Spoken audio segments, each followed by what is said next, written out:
protecting him, and we just see a lot of these combos here. There's a defensive unbridled outburst there done by ACC, and I think they were actually able to get that kill. But then from the back end, you could see Clean coming in, finds the great cavalry charge on to two members there, and that's what kind of started that steamroll, really set the tone for the rest of the team.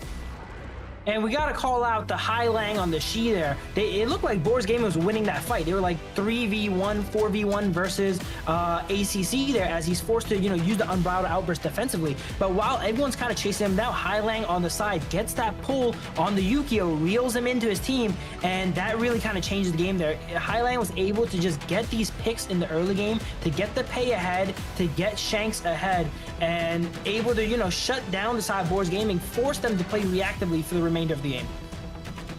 Man, I want to say too, Guan Yu is one of the most oppressive characters to play against in a team format, when you just have that thing pushing you, like, all right, I'm gonna go try to get out, pushes you again, you're like, all right, that was the last time, pushes you again. It's like, bro, what, especially if he is able to get that type of that footing on you, that positioning on your team, there is just very little that can be done to help you. And I want to say, like, it wasn't the MVP there, but I mean, just a great gameplay by him as well.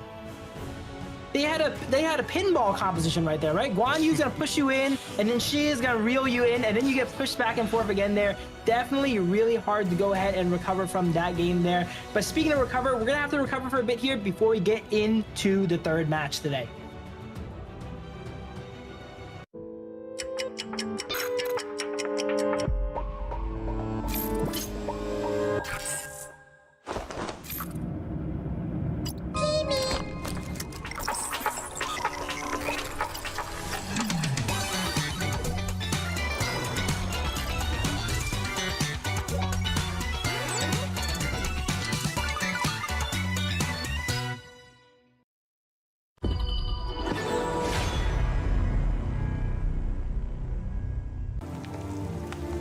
The elders say the seers have guarded the misty marshes for generations. We are the forest's future. For families to gather in joy. For dear friends to stay together. For the peace of the bird tribe and the forest. Even if my feathers burn away, I will never fear. Even if the sky falls and the earth shatters, as long as we stand together, as long as we endure, we will surely, losing everything. Just as I did. Sinking into darkness. My old self is already buried. How amusing.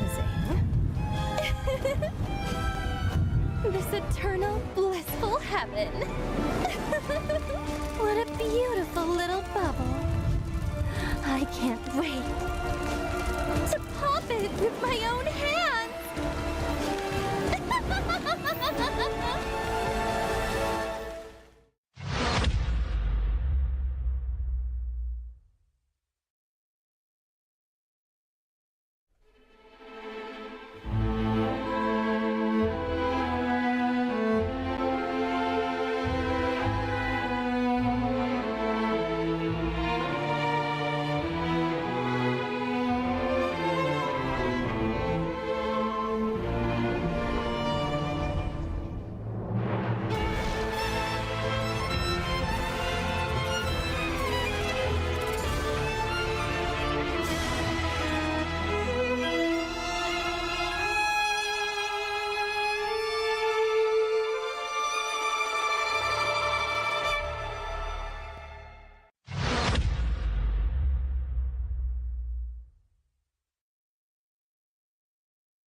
Will you live for real? Join the party.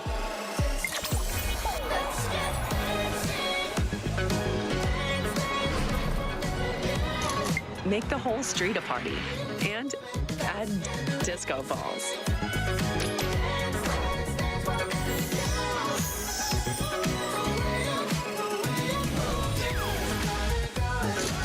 Me 15 series. Live real in every shot. Life's growth has always been bound to conflict. How long can today's peace truly last?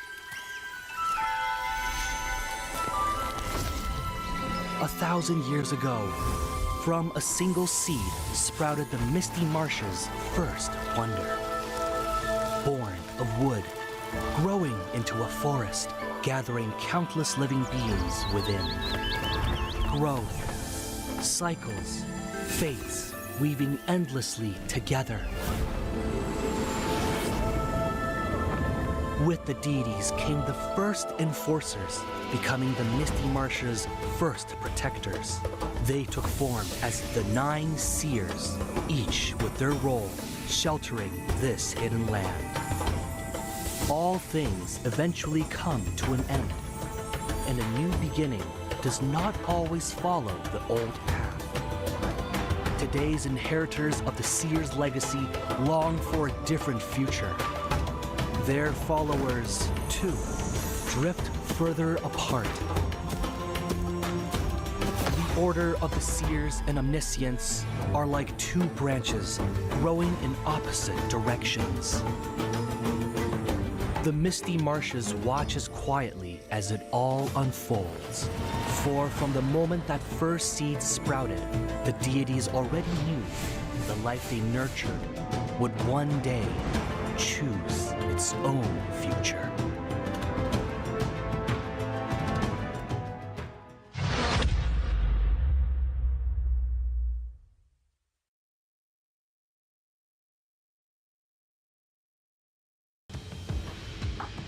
Ladies and gentlemen, welcome back to KMW Day 1, and we just had ourselves a very exciting second series, but possibly not as exciting as the third we're about to come up on.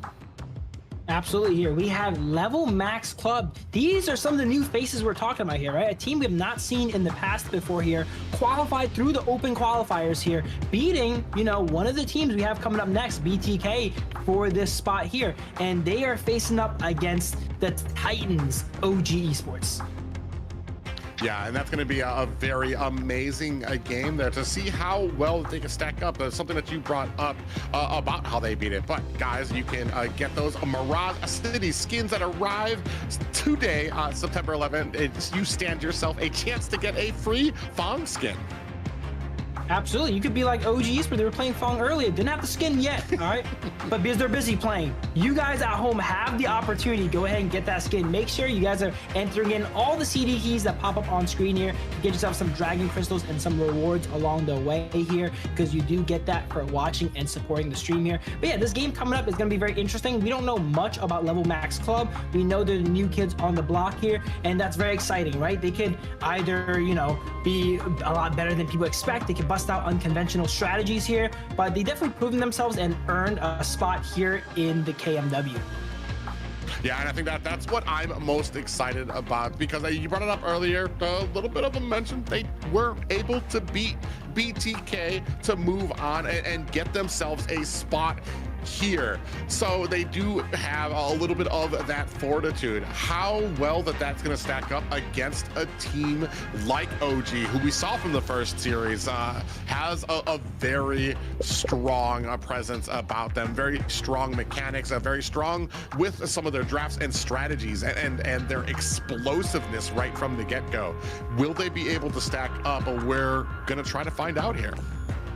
Yeah, this is kind of like the professional roster here that, you know, known for scrimming, playing as 5-0 versus the ladder demons that is Level Max Club here, getting through the open qualifiers, defeating everyone in there. So it's going to be a battle of kind of like, you know, very traditional in the side of OG versus kind of like guerrilla tactics potentially here on the side of Level Max game here, which I would love to go ahead and see those forces go ahead and clash, and it'll be very exciting to watch as well.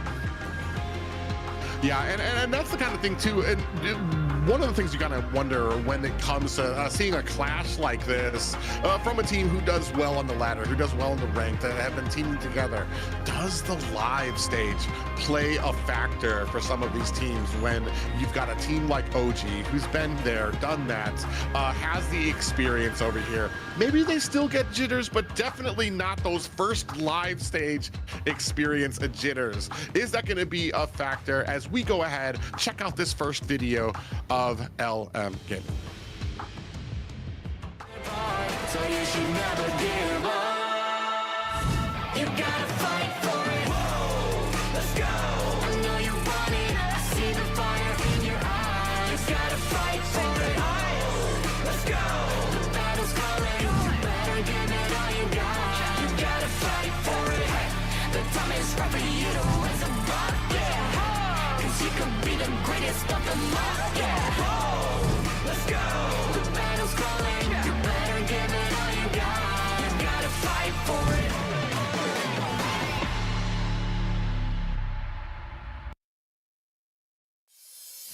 There we go. There's a look at Level Max Club, the Limit Breakers there. I love the playfulness in their intros there. They all had a little bit of fun with it, which is very, very exciting here.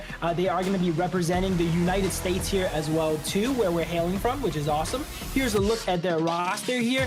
I'm going to pre-apologize for me butchering these names here, but we have Weaking in the Clash lane, and then they take it out before I can even say all the names there. Okay, they were smart about that, because I was probably going to butcher them there. But there's also Legend in there in the farm lane, Ash on the roam position, now in the mid lane, and Newell in the jungle as well. Yeah, so it's going to be very interesting. Especially, I mean, it's hard not to want to pay close attention since we're both from the U.S. to see the U.S., the team that actually made it through a lot of the tournaments there to kind of earn themselves a spot here, especially taking a win over BTK. For me, personally, I want to say they've shown to me when it came to watching a lot of those qualifiers, they showed an ability to get knocked down, adjust, and be successful. So it's not like they get hit and then they just crumble and they don't know what to do. They understand what their win conditions are. They don't let those some of that negativity that happens in the early game or maybe with a loss to really hold them down.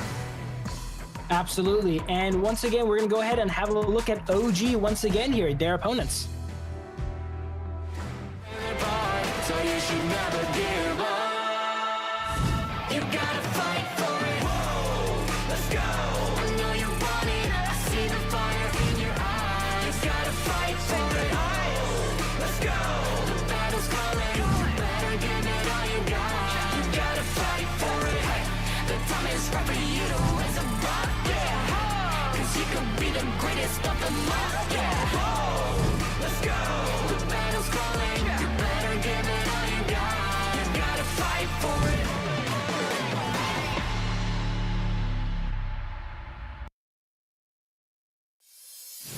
And fresh off their victory in the first series, it's going to be Team OG. Clash Lane's going to be having Kiki. Dao Dao's going to be bringing up the jungle. Mid lane's going to be handled by Wen. The farm lane handled by An. And the roam being picked up by Muchin. As I said before, fresh off that victory in the first series.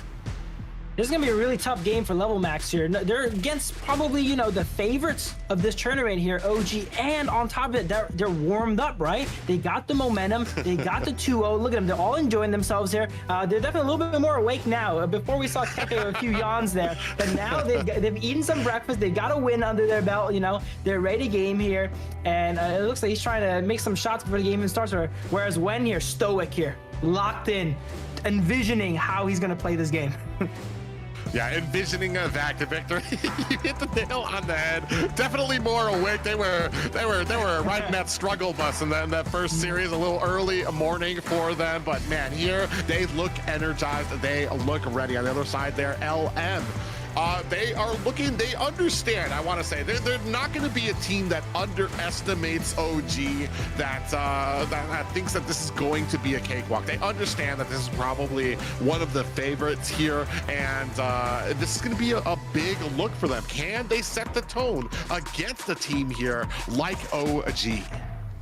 you can definitely feel the difference in how they're taking it here. You see OG kind of lighthearted, everyone's kind of having some fun here, shooting some trash into the bucket there, whereas LM, look at them, they're all locked in, they're focused, they know this is going to be a tough game, this is not going to be easy. They're quickly checking up all their settings, making sure all their builds are correct here. Everyone is focused and ready to go ahead and take this game, and I love how seriously they're taking it. They understand that this is going to be a really tough match. I want to say the biggest transition I sometimes see from teams who kind of get it up to the main stage, and to those veteran teams that have seen it before, is the early game advantage, the aggression that you usually see. OG, we've seen it before, especially from that first series, where they like to go ahead, get those invades and get the pressure on, whether it's the mid or going into the clash lane. They just want to keep that pressure on. And I want to say initially Alo tried to keep up with it, but their composition just didn't support it.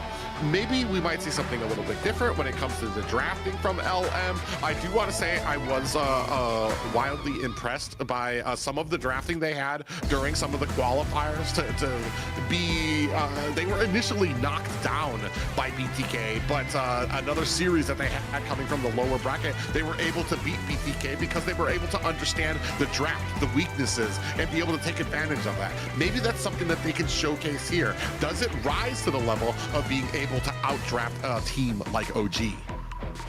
Absolutely, for sure. Having that tenacity is going to be very key in not just this game, but this whole league here, right? This is not just one game. We are currently just in the rankings week here. So they're going to be able to, you know, play these games here, try to get good placements, try to learn as much as possible. We've seen in the last Kings Major West League here that teams evolved very quickly in between the weeks here, from week 1 to week 2. And this could be one of those times here. As we see, they are going to be team 1 here versus OG Esports. Yeah, immediately going to go ahead and throw the idea off the board there. I mean, it's not one of I wonder if we're going to see something here again like we saw before from the last series, where we kind of want to leave out a lot of those powerful picks. Scratch that. There's going to be Arlie taking off. OG's not taking, not playing anyway, and not going to try to give up some of those powerful picks to LM. I think generally that's like a team 2 kind of strategy, right? Because you're able to pick 2 away. As the first team, usually you want to go ahead and ban out a lot of the strong picks. But LM here taking a little bit more of a different approach than what I just mentioned here, with some more tame bans onto those roamers there, onto the Liang, onto the Didia. Both picks they definitely play for sure, but this opens up the fact that they can go ahead and grab the Dharma now, and the Mai is still open, the Long is still open, Algren is still open here, and these are going to be the high power games you were talking about. Oh yeah, and then just as you say that, My Chernu gets picked up alongside the Agudo. I was wondering if they were going to try to mix it up, because I mean we still have Uhuan that can be kind of picked up there for the side of LM, which is always kind of showcased as being a good counter for the Mai. I'm just wondering if LM can kind of pick up that, if that's something that they're comfortable with. I think Yuan is a very flexible pick for sure here, but in these best of 3s, you don't see it come out too often. It's a very solid pick that's very often picked up in best of 5/best of 7s. In these best of 3s, there's just so many powerful picks that you got to go ahead and go through first. And it's similar to the Yukio versus Pei situation, right? Like if they pick an S tier pick like the Mai, and you're just picking a pick just to counter that one pick there, you're going to start off on the back foot already. Yeah, and as we see here, we're going to go ahead with the Ogren and Haino pickup.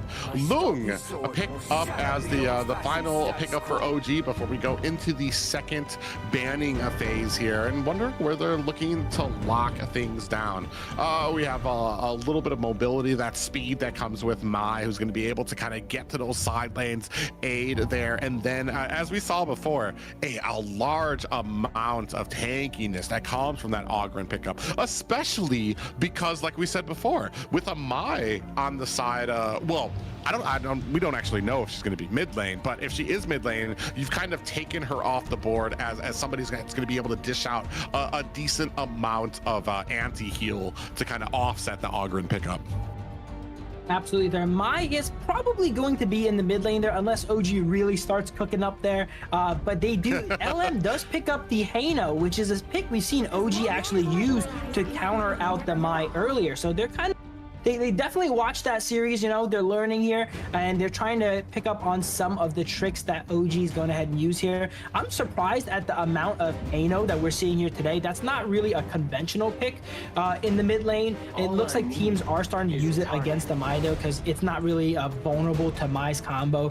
Usually, Mai's never really going to kill a Hano in a one-on-one situation. But we see the Shoyue and the Zhongfei being locked in. Another kind of unconventional pick there. One of my favorites, the Shoyue here. A scaling marksman on the side of level max here. They have great late game here with the Shoyue, the Dharma, and the Ogren and Hano. Now it's a matter of can they make it there against the side of OG, which locks in. I don't think it's locked in yet, but they're thinking about locking in the Sakir and the Byron, which is going to have a really, really strong early game.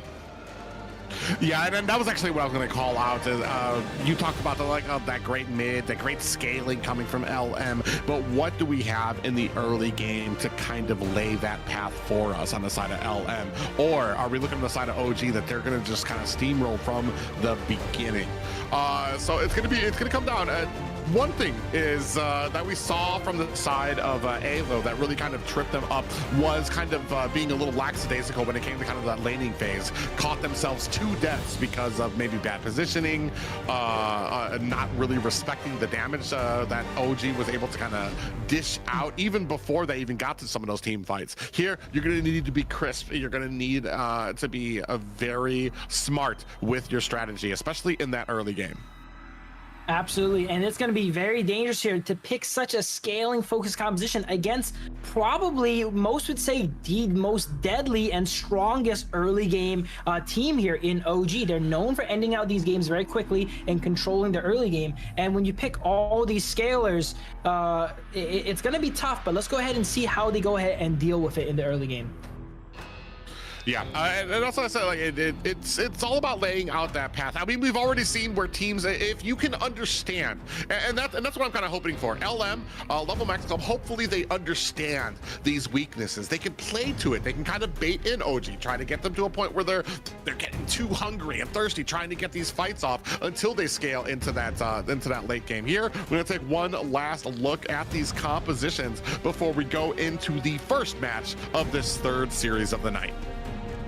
Yep, something interesting to note here with the Zhongfei here. Last time we saw it actually use the smite. This time it's taking a heal, so a little bit more of a defensive Zhongfei there, trying to keep the Shoyue alive here, as it is one of the strongest marksmen in the late game. Really high range. Those auto attacks are going to be nailing you there. But to go ahead and protect them, they have the Zhongfei with that heal.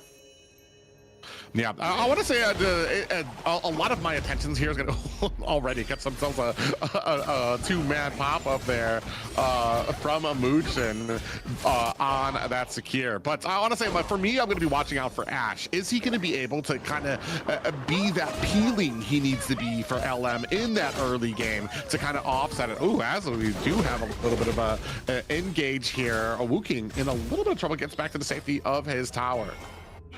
Yeah, while all that action is needed, what else is needed here is the devices these players are using here to get this action done, and that's going to be the Realme 15 series here, the official phone of the Kings Major West League here. Built for performance, made for gaming, smooth, cool, reliable, just the way esports demand. Are you ready to level up? Get yours today.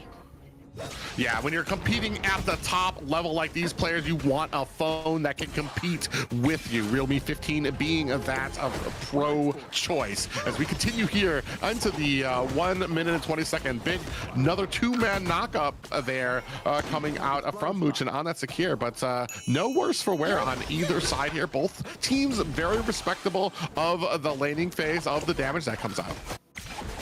Absolutely. And as we have a little bit of a lull in the game here, I would like to break out a point here on Legend here on the Shoyue. A lot of times you're going to see him. Oh, he's first. Let's go ahead and see if he can survive this 3-man dive here. As we have a skill 1 flash come out from Sick here. He gets dropped super low and goes down under tower there. That is definitely one of the weaknesses of Shoyue. You're a little bit vulnerable there. You're a very stationary target, especially before you get your ultimate and you're able to reposition there. But poor Shoyue, man, gets bullied in the early game. As a Shoyue player myself, I can relate there. Just as you were going to bring that up, I mean, a great read there. Oh, and another person taken down off screen here. Nuo trying his best, try to offset that invade. I don't believe, was he able to get that buff? I don't believe so. But, I mean, a great read there from OG right before Ash and Legend were able to get their level 4s. Goes ahead, dives under tower. They don't have the disengagement of the Unbridled Outburst. And that was just a free 2 kills under that tower, and then followed up again by another kill from OG.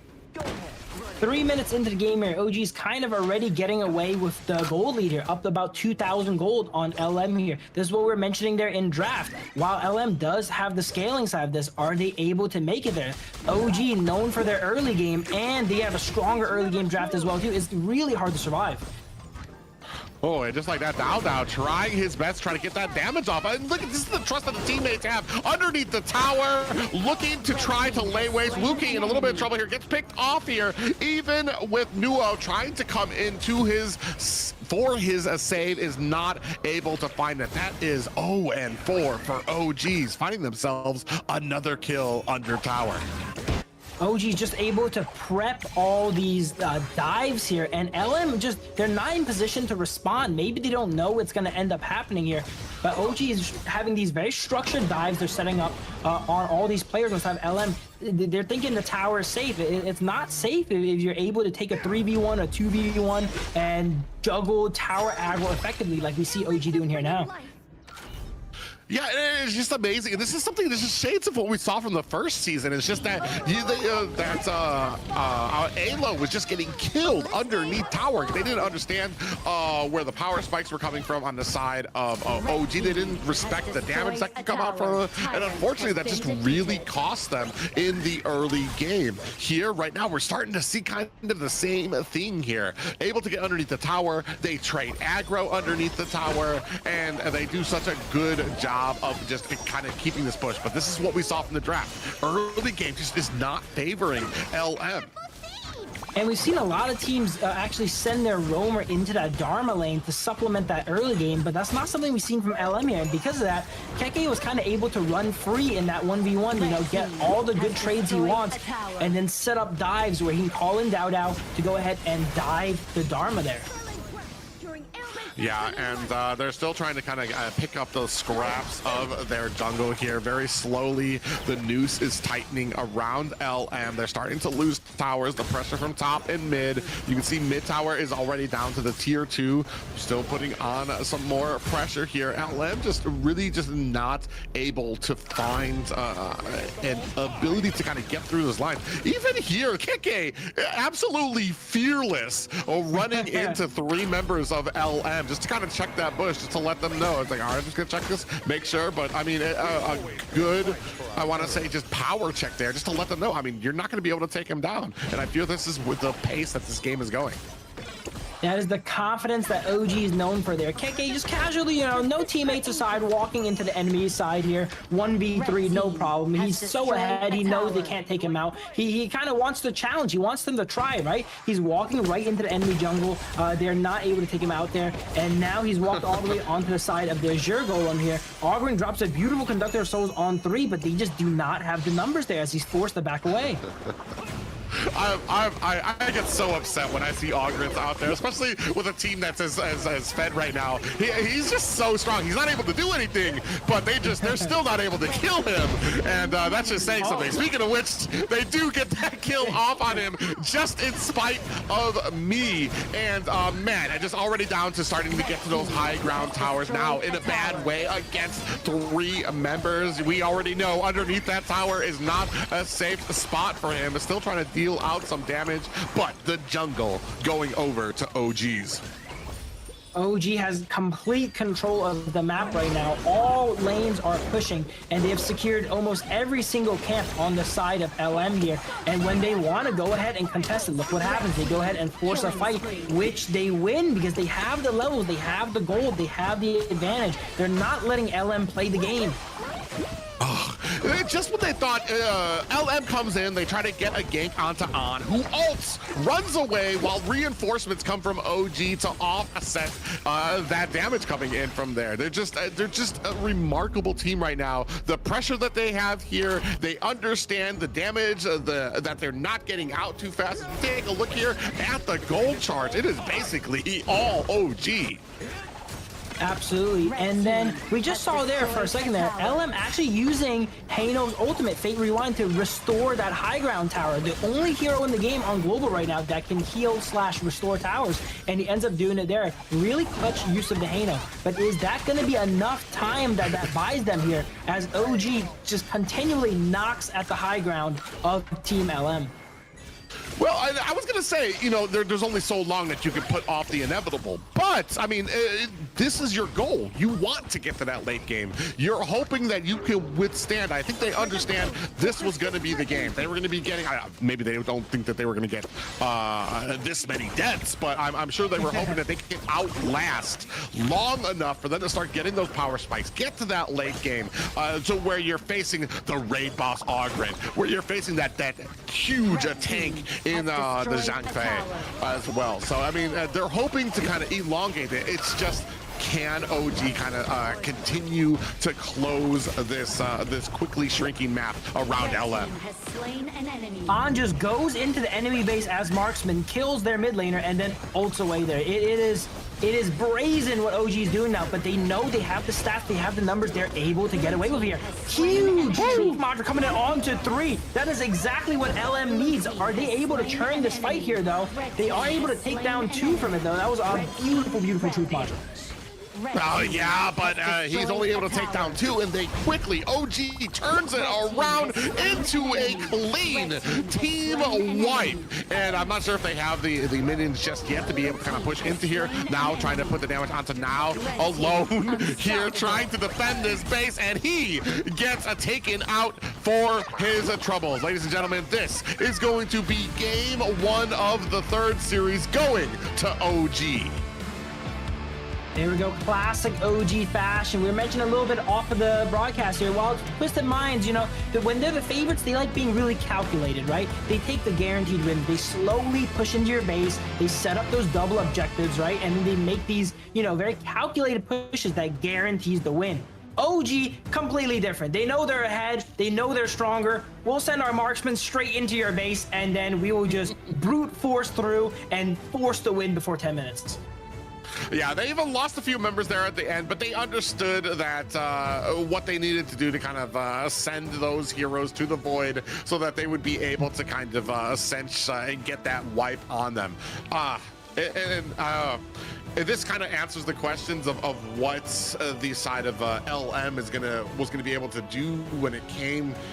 What we saw in the draft, a draft that was a very late game, not much assurance in the early game, and OG Esports right from the exact moment they needed before LM even hit that level 4. They just got right there underneath the towers, able to start mounting that innumerable just snowball onto LM to where there just was nothing that they could do, and slowly but surely they kept backing up, kept giving away towers, and there just wasn't anything more that they could do and put in their advantage. That's just the Kings Major West League initiation there. You know, they're new to the Major West League there. We've seen some of these old faces. They played against OG before. I mentioned in the last league, OG kind of 2-0'd everyone in the early game in the similar fashion now too. Now they've wised up like, hey, we cannot give them the early game advantage. These guys will beat us very quickly.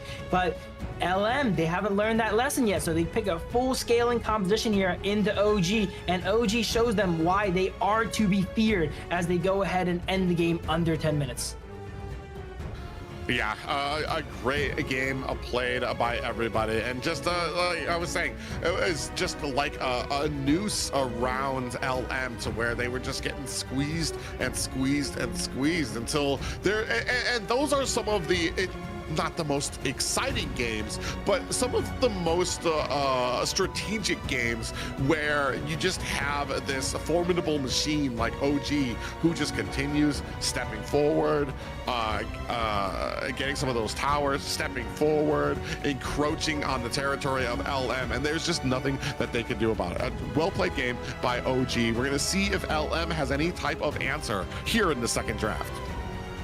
Absolutely. LM needs to go ahead and adapt and learn from that and do it fast, as game 2 is coming up very soon here. They got to adapt to the pace and the tempo that is OG. We mentioned they're kind of ladder players, right? They play ranked where you're not going to see as much of coordination, as much, you know, speed that we see a coordinated professional team like OG is able to do. They're not going to give you that time. They're not going to let you show you a get ahead, the Hano get ahead, and reach those late games that, you know, you could probably see in a online match here, because the pace is just so crazy from OG. They're ganking you here, they're stealing jungle over here, and then they set up these encounters where if you do fight them, which they want you to do, you're fighting a losing battle as well. Yeah, I'm still baffled, and I'm sure we'll see it in the highlight, but that immediate engagement at the level 3, and that kind of really speaks to me on the level difference that happens when you're kind of going with ladder play to professional play, to see people who understand those powers on your own well. It definitely comes down to the team under tower so you quickly. And each other can support each other. No surprise, MVP sitting at and 5, when you mentioned 0, a and solo 7. Great play from Plays Dell. on It your was all own. throughout It the map. definitely Agudo comes down also, to the team picked and that how farms you really and quickly each too, other can and that support each allowed other. him to set up all these plays. Here's a play you're mentioning here. This level of coordination, these levels of play are not too typical outside professional play. That's why they thought they were safe on the tower there. Level 3 there. But then the execution was perfect there. The skill won, the flash, ensuring that they go down there and just being able to build these advantages here. Almost all the kills for OG here coming out under tower here, as you see. Yeah, and that's kind of the difference too. Is just understanding when they're face to face with a hero with the group, they understand what their winning condition is when they have a good fight, and that's something that comes with experience to understand. Okay, this dude's level 3. We can go ahead and dive underneath here. We'll be able to get the kill before the tower does too much damage. Or as we saw before, when they were able to dive on, I believe it was Wooking up at the top lane, able to dive him under tower. They knew that they had the escapes closed off here. Even here, they knew that they took some deaths there. We might take a couple of deaths here, but I mean, coming in from the base, you already saw, who was that? Was that now in there in the base? Just manhandling the rest of the team into a team wipe for the side of OG Esports. Absolutely, and we got to give LM their flowers. That 3-man combo from Wu Cheng there was amazing, but unfortunately they just got stat checked, right? It's like 7 minutes into the game, 8 minutes in the game, they're down 8,000 gold. Even if you make a beautiful play like that, you just don't have enough numbers on your side. Everyone on the side of OG was so fed. It was the right play, but sadly a little bit too late there, as they've been hemorrhaging gold all game. Yeah. All right, ladies and gentlemen, an exciting first game, but the second one, we will come back to you after this short break.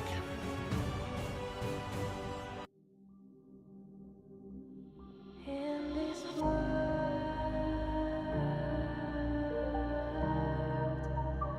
only ones in this world,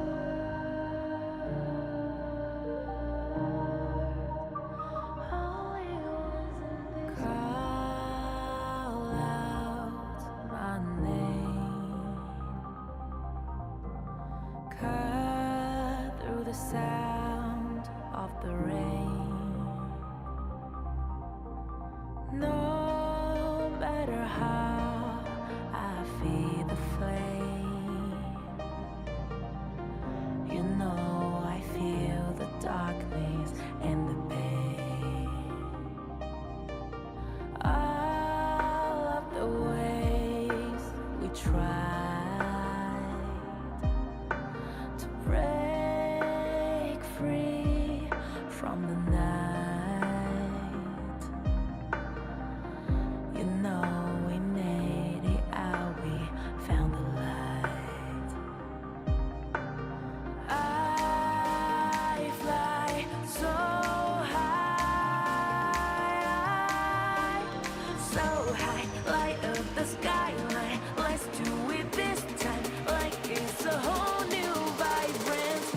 right.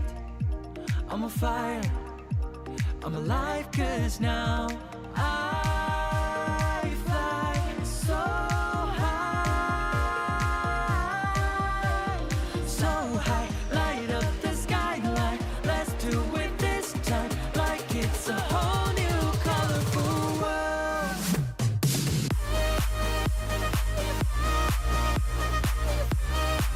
Like we're the only ones in this world.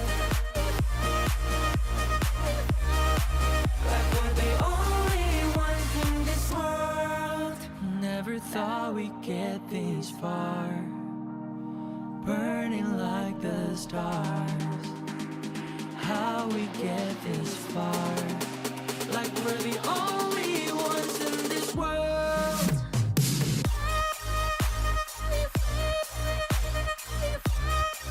Like we're the only ones in this world. Ladies and gentlemen, welcome back to KMW Day 1. Private Dancer here, joined alongside Phil Umis. And we just got back and we just got done with a first game of our third series. OG really putting the pedal to the metal against a level max club. What changes do you think we need to see from level max club to see them be successful possibly in this second game? Absolutely. Here now, changes, I'm not too sure because I personally don't beat OG too often here. But against OG, you're definitely going to switch up that tempo. You got to pick a higher tempo composition. You cannot let them dictate the pace of the game because OG is a team that if you let them take an inch, we've seen earlier, they're going to take a mile, right? And if you draft the composition like LM did, we saw in game one there, OG just ran the entire game. They never let LM do anything. They played so proactive. I would like to see them try and maybe pick a composition that's even faster than OG. Because one thing that we know about OG, they're so used to being ahead early. They're so used to, dictating the game that maybe they have trouble when they're forced to kind of play safe and forced to play back like we saw versus ALO Gaming. Yeah, on paper that seems like where you would want to go is try to kind of get them off of where they are comfortable. Unfortunately, that's kind of easier said than done. With they've had just some fantastic drafts. Another thing too, I kind of want to mention out there, maybe the vision, I want to say, when it comes to, I think we talked a little bit about that climbing from the ladder to pro play here. Those little things, those little nuances, like understanding that you're not safe under the tower you talked about a little bit earlier. And I want to say maybe we have a little bit more proactiveness on the roam side, who is going to be out there to let them know, hey, this team is coming here. We need to kind of back up from this tower. We're going to need to get to a safe space, or we need to respect what can be output by OGs. Here, it's a tall order for LM, especially, like I said, this is their first time here at the KMW. So we're gonna see how well they kind of match up here. But this is pretty much like you said before. This is their welcome to the big leagues. Absolutely. Yeah, LM not quite respecting a lot of the things that you could do with a lot of communication there, and that makes sense. They're probably not as used to and as seasoned as OG in competitive play, where there's maximum communication. The synergy between the players is amazing there. We saw the Shoyu and the Zhangfei kind of turtling under tower there, whereas OG, they were ready for that and ready to capitalize off that. And I think that level of communication and synergy kind of surprised LM here by going into game 2, game 1 above the bans here. Pretty standard draft so far. Long ban, my ban coming out from OG, as they recently just used those picks, so they don't want the enemy team to go ahead and get a chance to pick them. And LM with a Dharma and Arlie ban, very, very standard so far. And it looks like Dao is busting out the Luna, similar to game 1 of today. Yeah, Byron gonna go ahead and be picked up by LM, and this kind of Opay picked up by LM as well. Now, this is actually something I was actually going to touch on, as in the first series against ALO, while we critiqued some of the draft that came from Alo. I feel like they have the right plan in mind. Be aggressive, be assertive in the early game. Don't just sit under tower, take it to them. Even if you're trading deaths back and forth, continue to try to match the pace, at least, of OG, because if you don't match the pace, you're just slowly going to be choked out. And I feel like that's what we saw from LM in the first game. Here, we have a nice early game composition coming out from LM, hoping that that's what we're going to be seeing from them, matching the pace, trying to get that early game out there. The only problem is, I want to say, the pay coming in against a hero like Liang, who I want to say just does a good job of being able to shut down, get the CC on a lot of those mobile heroes. I really like the direction LM is drafting here, but I think they got a little bit ahead of themselves when they picked the pay there. You don't need to pick pay that early, right? The enemy already showed Luna pick, right? Liang is still on the map. You can go ahead and remove the Liang, pick Byron Liang, and number one, your pay doesn't have to deal with a Liang, and number two, you can shut down their Luna with it. But since they picked the jungler so early to kind of hide their third pick, it kind of allowed OG to have that combo. Once again, the Princess Frost Liang, that combo is so powerful. Yeah, and it's gonna be something very that's just an immense amount of CC that they're gonna have to get through, which isn't impossible if we can get some good angles on them. But what we saw from OGs, especially in the first series, Liang, what's he gonna be? Super aggressive. He's gonna leap out there so he can get those power word controls onto the enemy, giving his team time to kind of close the distance on there. And that's something that they're gonna need to be very careful of, LM. Absolutely, and it's also one of Muchin's favorite picks here, right? You're giving Muchin his signature pick almost here on the Liang. They get the Princess Frost combo here. This is a very bread and butter composition that we're giving OG here. We do, I did like that they did switch up the direction to have a little bit more early game centric composition for side of LM, but you always got to keep in mind, like, we can't let the people have their signature picks there. The Liang on Muchin is so devastating. He usually carries most games. He gets it. He doesn't get MVP, but he sets everyone up, right? And also that pick happens to be very good against your picks here, like the Pei and the Byron. And then now we see the Ganon Mo come out. This is like a very similar draft to game one I see here from LM. If you have the idea and you kind of know that you're gonna pick the Pei, you're gonna pick the Ganon Mo, why not remove the Liang early and take it for yourself? Yeah, and kind of a little bit of a problem that we saw from the first series, where you have the Ganon Mo out there, but we're completely leaning on Now's ability to land those couple blades instead of kind of getting some of that CC out there to hold the target still for him. It's gonna be very careful game that needs to be played by the side of LM.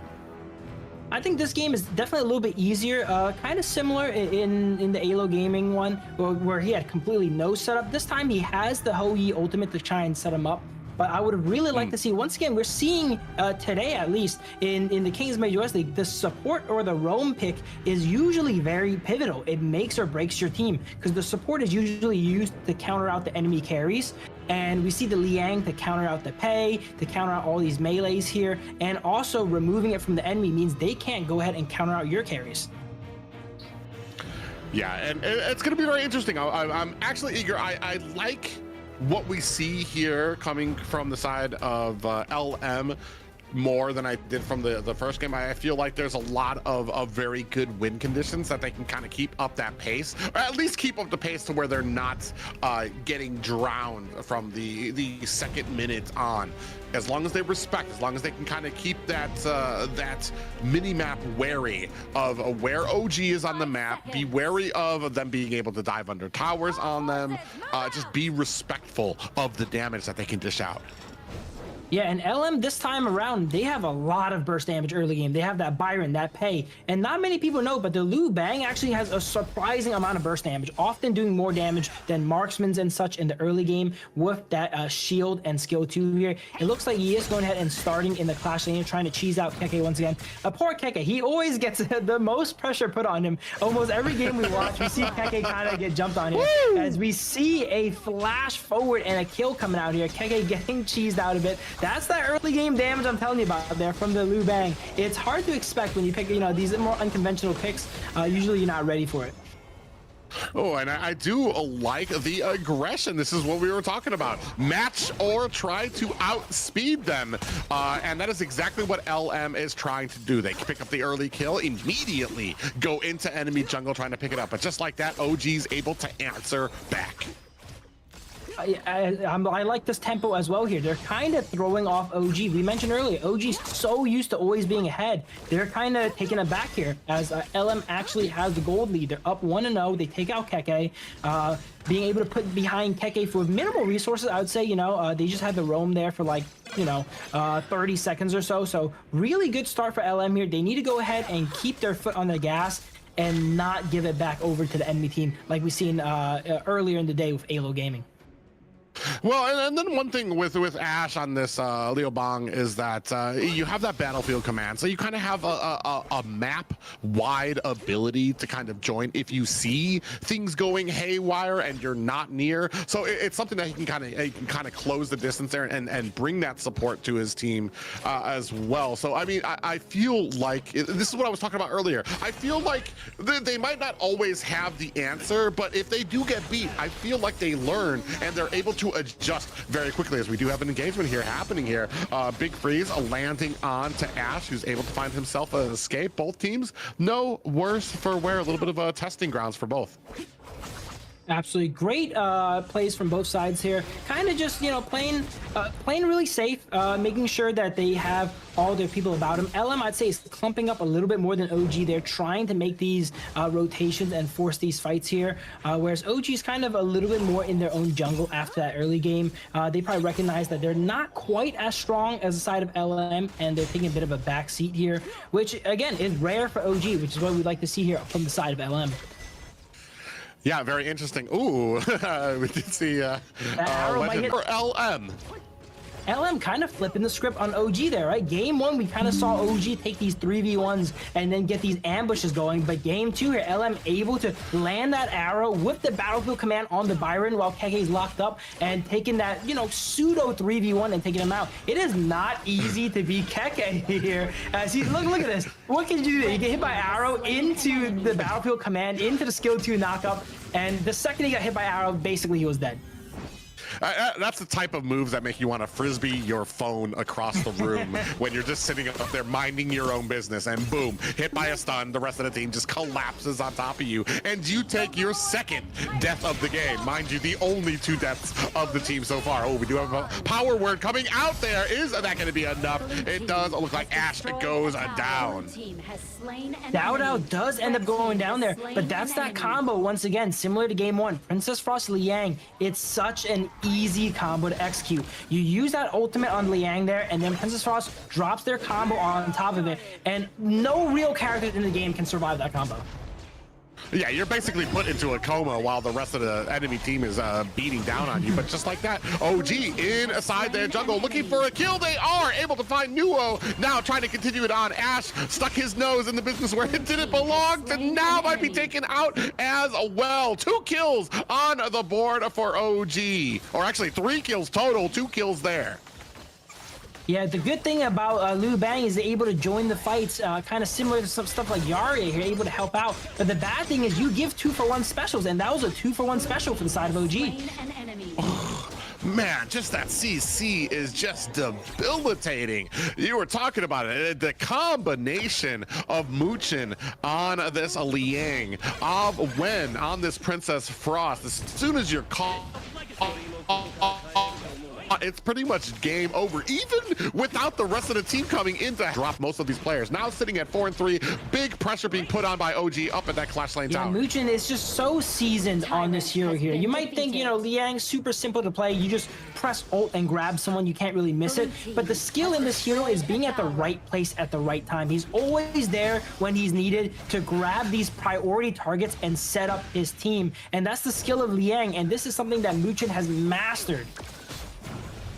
And yeah, and the difference here, oh, as we see another power word lands, including getting the stun on there, but now able to find himself a kill onto Muchin this time, tying us up at 4 and 4 apiece. The only problem here is the value, the economy that OG is getting out of these kills is far passing what LM is doing. As you can take a look at some of the downed towers on the side of LM. Oh, here we go. Both Keke and Muchin trying to hide in bushes here, but LM has their number. They know where they are. Muchin was trying to hide in that bush, thinking no one knew that he was there. They catch him. He's forced to flash away and turn. Keke also thinking that no one knows he's in there, gets hit with a burning sun arrow and gets taken out. Oh, Wu-King does go down to Liang. It is just a bad day to be a Keke out on the battlefield right now, even for his teammates, which is unfortunate. I mean, he's had such a great game too, especially I want to say from the first series. That had such a great and stellar game. He's just, I want to say, just been on the bad end, and maybe it's just he's kind of that sacrificial lamb for them. While they are starting to get these kills on the Keke. Oh, a lot of blades do land, and down goes Wen, and that's kind of the value. We were talking about how strong that Ganon Mo can be with CC. Here, just kind of blindly out there, throwing out those blades, doing a great job with the aiming, laying on that damage. Ash in trouble, gets picked off under his own tower. Now is just doing so much damage on that Ganon Mo there. And if we can get a replay, I think that was a pretty interesting situation. When there was kind of getting pressured by the Ganon Mo and was forced to flash away and ends up flashing into a burning sun arrow, which left her as a sitting duck to the said Ganon Mo there. If we get a replay of that, that would be awesome. But that was a really interesting interaction there. He jumped out of one danger into another here. Speaking of danger, we see Wei Ching here trying to 1v1 Dao Dao, and it's a pretty close fight. I actually can't tell who's really going to win. It looks like Byron's losing, but if he gets a nice shield cycle, no, he was not able to cycle another set of shields here. If he was able to cycle another set of shields, maybe he had a chance there against Dao Dao. But here, look at Ash sitting in the bush waiting. Not much he could really do there. Maybe if Ash could have ulted Wei Ching there, they could have probably won that 2v1, but I guess we will never know. Oh, we do see that arrow comes out and is able to kind of find a stun. I'm not gonna lie, it's not the best game for LM right now, but definitely a more satisfactory game for them. I feel like they have the check marks for the victory. Another power word does land underneath the tower and throws out Ash, who goes down. Brutal getting caught under tower there once again. Ash, LM again, they're thinking their towers are safe, not when 4 people are coming running at you to drop some ultimates on you there. Muchin and Wen are basically the same hero this game here. They're always together. Wen is always ready to drop that ultimate on top of Muchin's ult there and lock up these targets here. As you see, D-Renji here getting a little bit of chip damage on that tower. If you guys didn't know, D-Renji is able to barely chip down the tower from outside of the range, so that's why you're going to see some D-Renji players in your games here go ahead and throw that auto attack there outside of the range. KK again might be caught in a bad place between 3 members of LM and goes down. Meanwhile, it does look like they actually might be able to find the flank. Wu Ching actually in a little bit of trouble between 2 members, goes in, gets the engagement, but on the side, putting on the damage, is able to find himself a kill. Ash in a bad way too as well, getting chased down by Dao Dao, and this looks like another one under the belt of OG. Dao Dao just absolutely shredding Ash. As you can see, there's not much he could do there as he just gets slowed and just chipped down by the Luna here while everyone's focusing Keke. This is something we see pretty often here for OG. They really focus Keke. They set Keke behind. They know he's that star player. But what happens when you invest so many resources in the Keke? Dao Dao runs amok here, right? On has been farming all game. We didn't even mention him, but he's probably super fed right now. We look at the gold numbers. He has 2 levels on Legend because OG is able to just, because of Keke's playstyle, right? He plays really aggressive there. He sometimes gets himself in trouble, but he aggroes a lot of the enemy team. He's kind of like a global taunt. Make sure all the enemies go ahead and focus him while Dao Dao and An and Wen and everyone else kind of holds down the game and gets all these objectives. Yeah, gets the objectives and able to get some great positioning onto the side of LM once they do finally get that kill on the Keke. So I mean, in the early game, yeah, he got caught a few times, but here it kind of feels like it's just one of those sacrifices that they know they can have out there. Keke can go out there, he can find maybe himself a kill. They might be able to find a kill, but what he's doing is just trying to distract them long enough for OG to kind of just continually push onto these objectives. And look at the map. Oh, wow. I think there's one tower left for LM, and OG's towers remain completely untouched as we go ahead, burrowing into LM's core. The absolute bloodlust coming out from OG's Mooch in there. Flashes over the wall, presses Howl to go ahead and run into the base. Does not quite get the grab, but it speeds everyone up to go ahead and run down the enemies there. I would say LM definitely leveled up their game here in game 2, matching OG's pace there in the early game. But as the game went further and further, we're seeing that experience that OG has in the game there kind of pay dividends as they're able to get away with the lead there. Well, it's all about that learning experience. In game 1, they learned this is not a team to be safe with. This is not a team to be careful with. You need to have pedal to the metal. And unfortunately, maybe their experience doesn't really lie into a lot of those compositions, but this is where that learning experience comes. Now you're gonna have to learn, all right, what compositions do, where will we be favored? Because that second game, much more favorable from them than the first. Unfortunately, still the same result, but like I said, still all a learning experience here. OG setting the tone. Absolutely, and there was a time to learn it would be in the rankings week here, because no matter how your performance is here, you're not going to get knocked out. Obviously, you want to be on the top 3 teams to get into that Group S here, but no one is going to be going home this week. If you were to, want to learn and get some L's as in learning, right? This is the time to do it, and then get them all out of the way as we go into week 2, Survival Week, where those L's really do matter. Yeah, and like you said, it's been kind of a big power creep when it comes to KMW with teams. They come down, especially when it comes to the opening matches. They kind of soak in. They get a feel for what these other teams can present. They get that, they understand, all right, this is what we need to do to be successful. Now let's start refining that.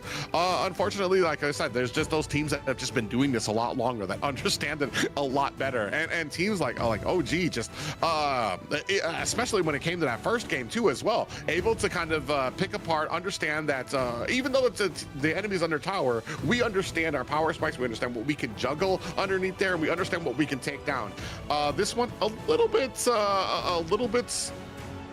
it felt better for LM just because there just wasn't this huge advantage in that early game that OG had. It felt like it was even. It felt like, oh, they can turn this around at any time. Of course, once you get to that mid game, once you've gotten to those power spikes, it starts steamrolling. But I mean, it's all something for LM to go ahead and bank on and review later. Absolutely, and LM did, I would say, while they did not win, right, they did really favorably. OG is an international level team, world caliber team here, and they just got out of qualifiers here. They're the new kids on the block, and to be able to, while they didn't win, be able to hold their own in this game too against OG there shows a really good improvement in the scene here, and they are able to go ahead and, as you mentioned, review these games later on there. But yeah, I think the one thing a lot of teams could learn from these when they go ahead and review is the drafts. The drafts are half the game here, right? If you have a good draft and it's easy to execute on, your games are going to be really smooth.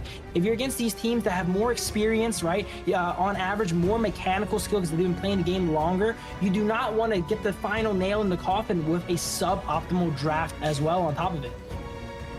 Yeah, my number 1 note for draft is do not allow that unholy alliance of Princess Frost and Liang. That is just that is absolutely debilitating. Once you're caught, it's pretty much a wrap for whoever is underneath there. As we take a look here at look at the damage actually being brought up, I know, on that Ganon Mo. So even without the CC, just doing such a great job being able to aim, being that oppressive front he could be, but not enough to kind of manage what was brought forth by OG.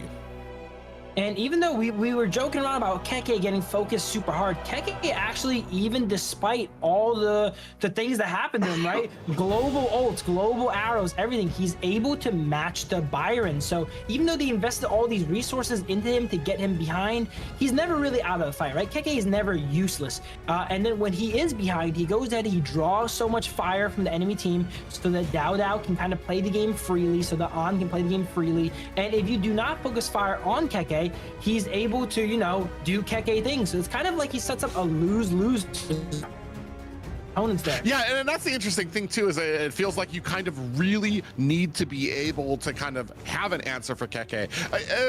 Or you have two options for Keke. Either he's going to be feeding early games because he's taking too many chances, or he's going to be that menace.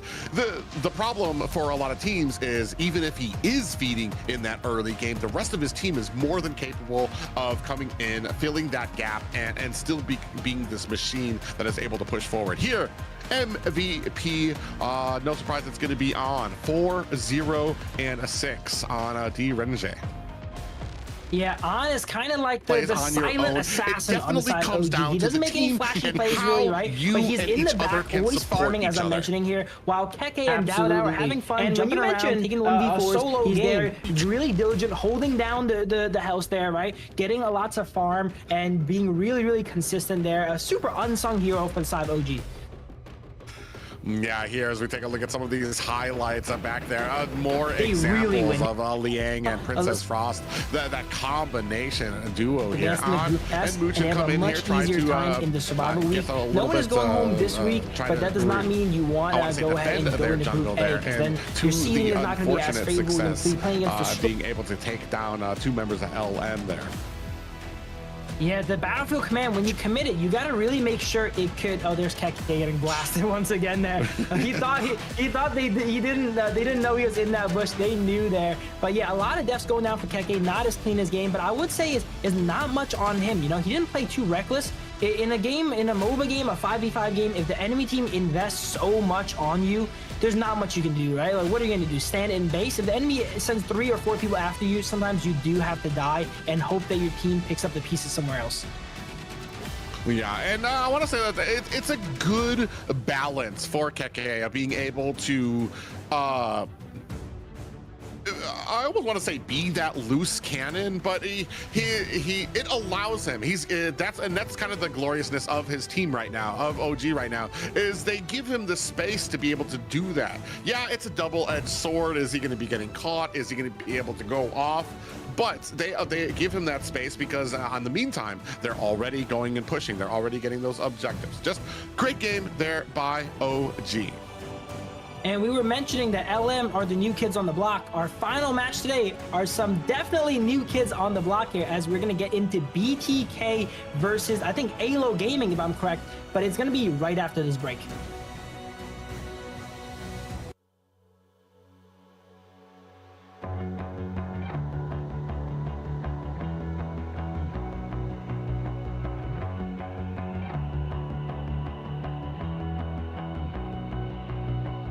You've walked through the darkest nights. You've heard the crowd, felt the blinding light. You were standing there when your heart comes alive. It's a dream of ahead, and it never dies. Right here, right now, give it all, get it out. Never surrender. I fight and never fail. I am a contender. A challenge I can feel. The smallest lies become the brightest enemies. Relentlessly. And even if you fall, you gave it everything to be a king.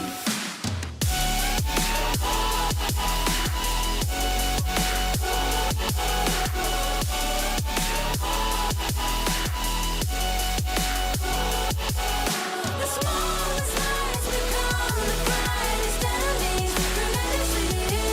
And even if you fall, you gave it everything to be a king.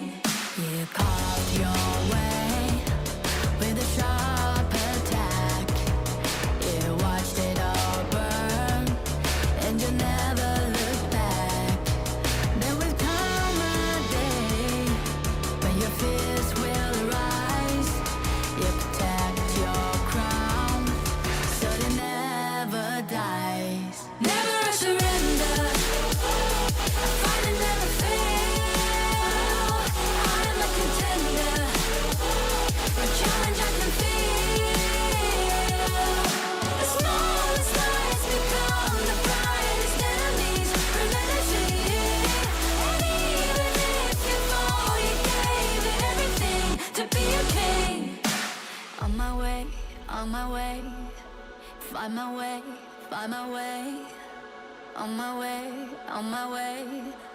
Dream my way, dream my way. Never a surrender. I fight it never fail. I'm a contender. And change I can feel. The smallest lies become the brightest enemies. Remember see. And even if you fall, you gave it everything to be a king.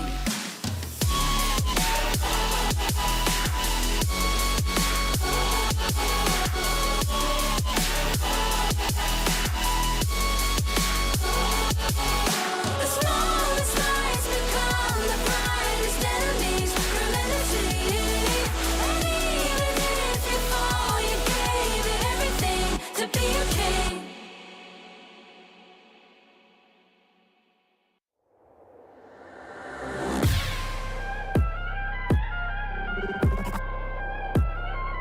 Turn it back.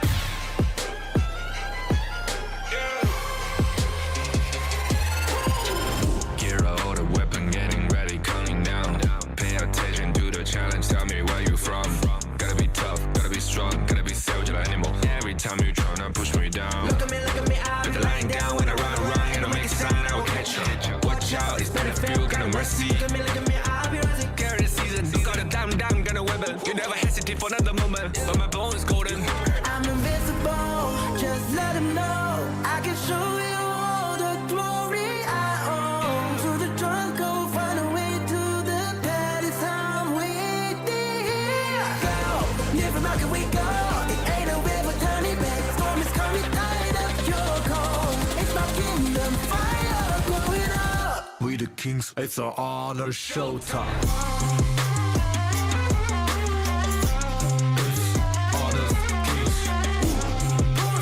Guess it's gonna burn up.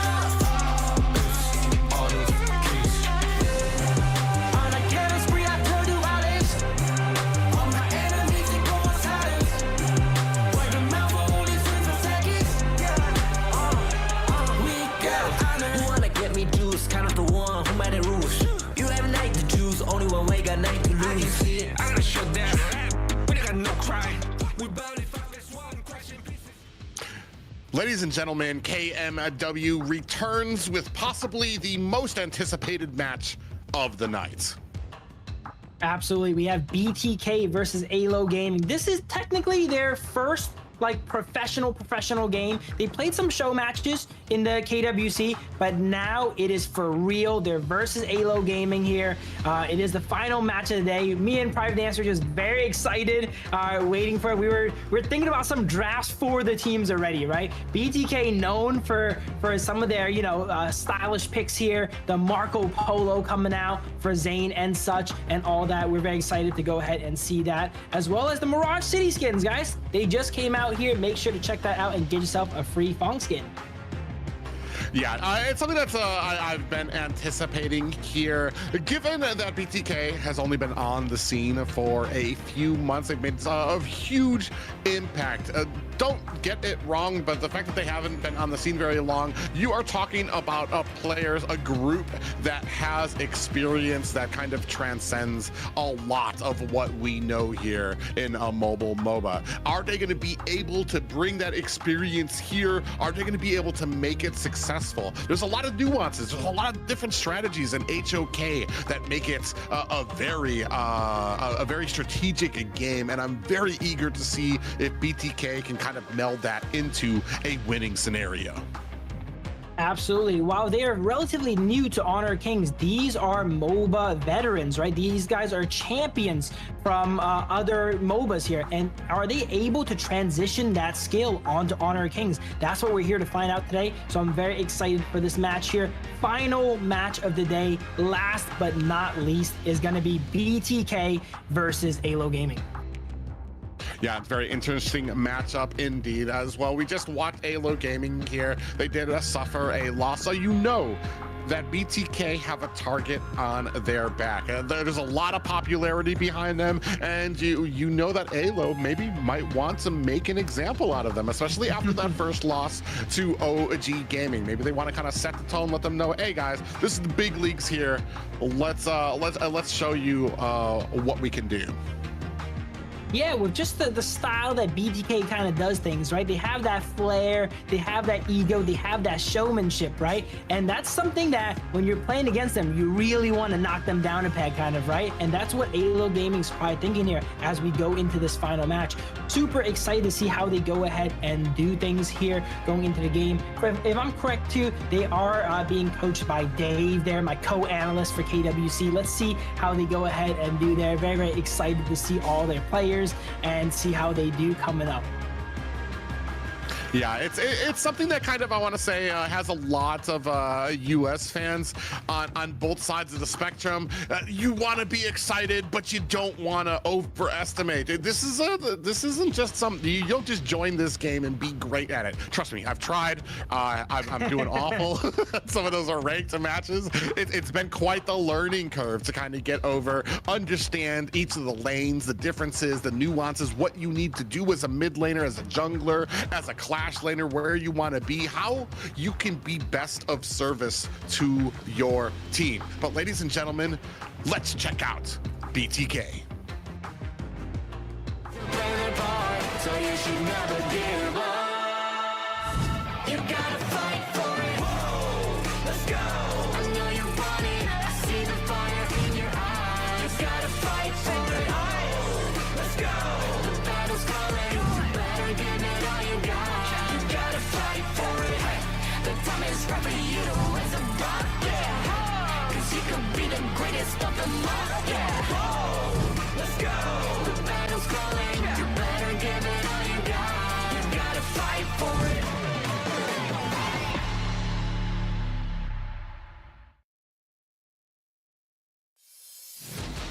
Ladies and gentlemen, the bloodthirsty Kings bringing up the clash lane is going to be Fried Chicken. In the jungle role is going to be Best Player 1. Bringing up that mid is going to be, actually yesterday, Birthday Boy Hoon. In the farm lane will be MOBA Zane, and bringing up the roam, none other than Shark. I gotta say, they got some of the most personality in their intro videos there. I love the fried chicken one, looking out for his opponents there. They got the title, the Challengers, and I could not have thought of a better title for them there, because they need to prove themselves here now as the Challengers. Look at everyone here getting ready. Best player just meditating up, you know, mentally preparing for this match coming up here. And then I'm not sure. Oh, okay. Who definitely knows we're seeing them right now. Actually looking right back into us there.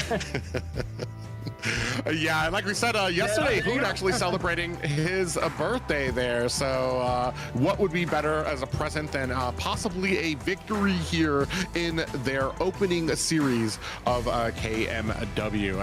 All of these players, varied geniuses in their positions, understand what it takes, and have had actually pretty decent success with Honor of Kings when it comes to peak, when it comes to grinding. But can they put that together as a team? Absolutely. Here's a look at Alo Gaming, their opponents. We saw them earlier today, but let's go ahead and see them once again. So you should never give up.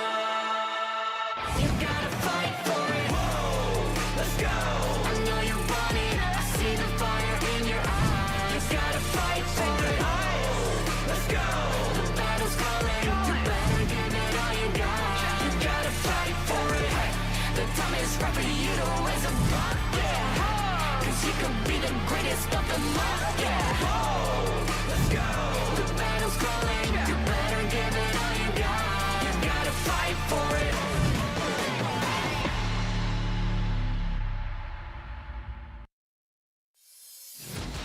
Here we go. Alo Gaming, the Crown Hunters, definitely the favorites here going into this game here. They have a much more experience than BTK here, but anything can go ahead and happen here. Let's take a look at the roster for Alo Gaming. We have Doxa coming in the Clash lane, Anoso coming in the jungle, Yu in the Marksman lane, and then we have Rabaam on the roam, as well as Lomax in the mid lane here. They did take a bit of an L in match 1 today here. They had a good amount of time to recover, right? They played first match, we're up to match 4 now, and they're gonna need to get ready to face the bloodthirsty Kings. Yeah, and it's something that, like I said, But there's a lot behind a BTK, so you know that ALO Gaming is looking to make a statement here. They want to go ahead and set the tone. They wanted to basically be that team that greets BTK welcome to KMW. So they're not going to be looking to hold out any shots here. Yeah, similar to how OG versus them, you know, there's a lot of pressure on OG to go ahead and perform because they're the favorites, right? Now it's their turn. They're a seasoned team here, ALO Gaming. They've been here before. No one wants to be the one to lose to the new kids on the block. Yeah, and honestly, I want to say we did already see from ALO Gaming that they were able to put on a very good pace right from the get-go against OGs. Is this something that we might see here against BTK? Right from the get-go, immediately charging at them, going in for the jungle, going for the kills, trying to keep that momentum in their favor.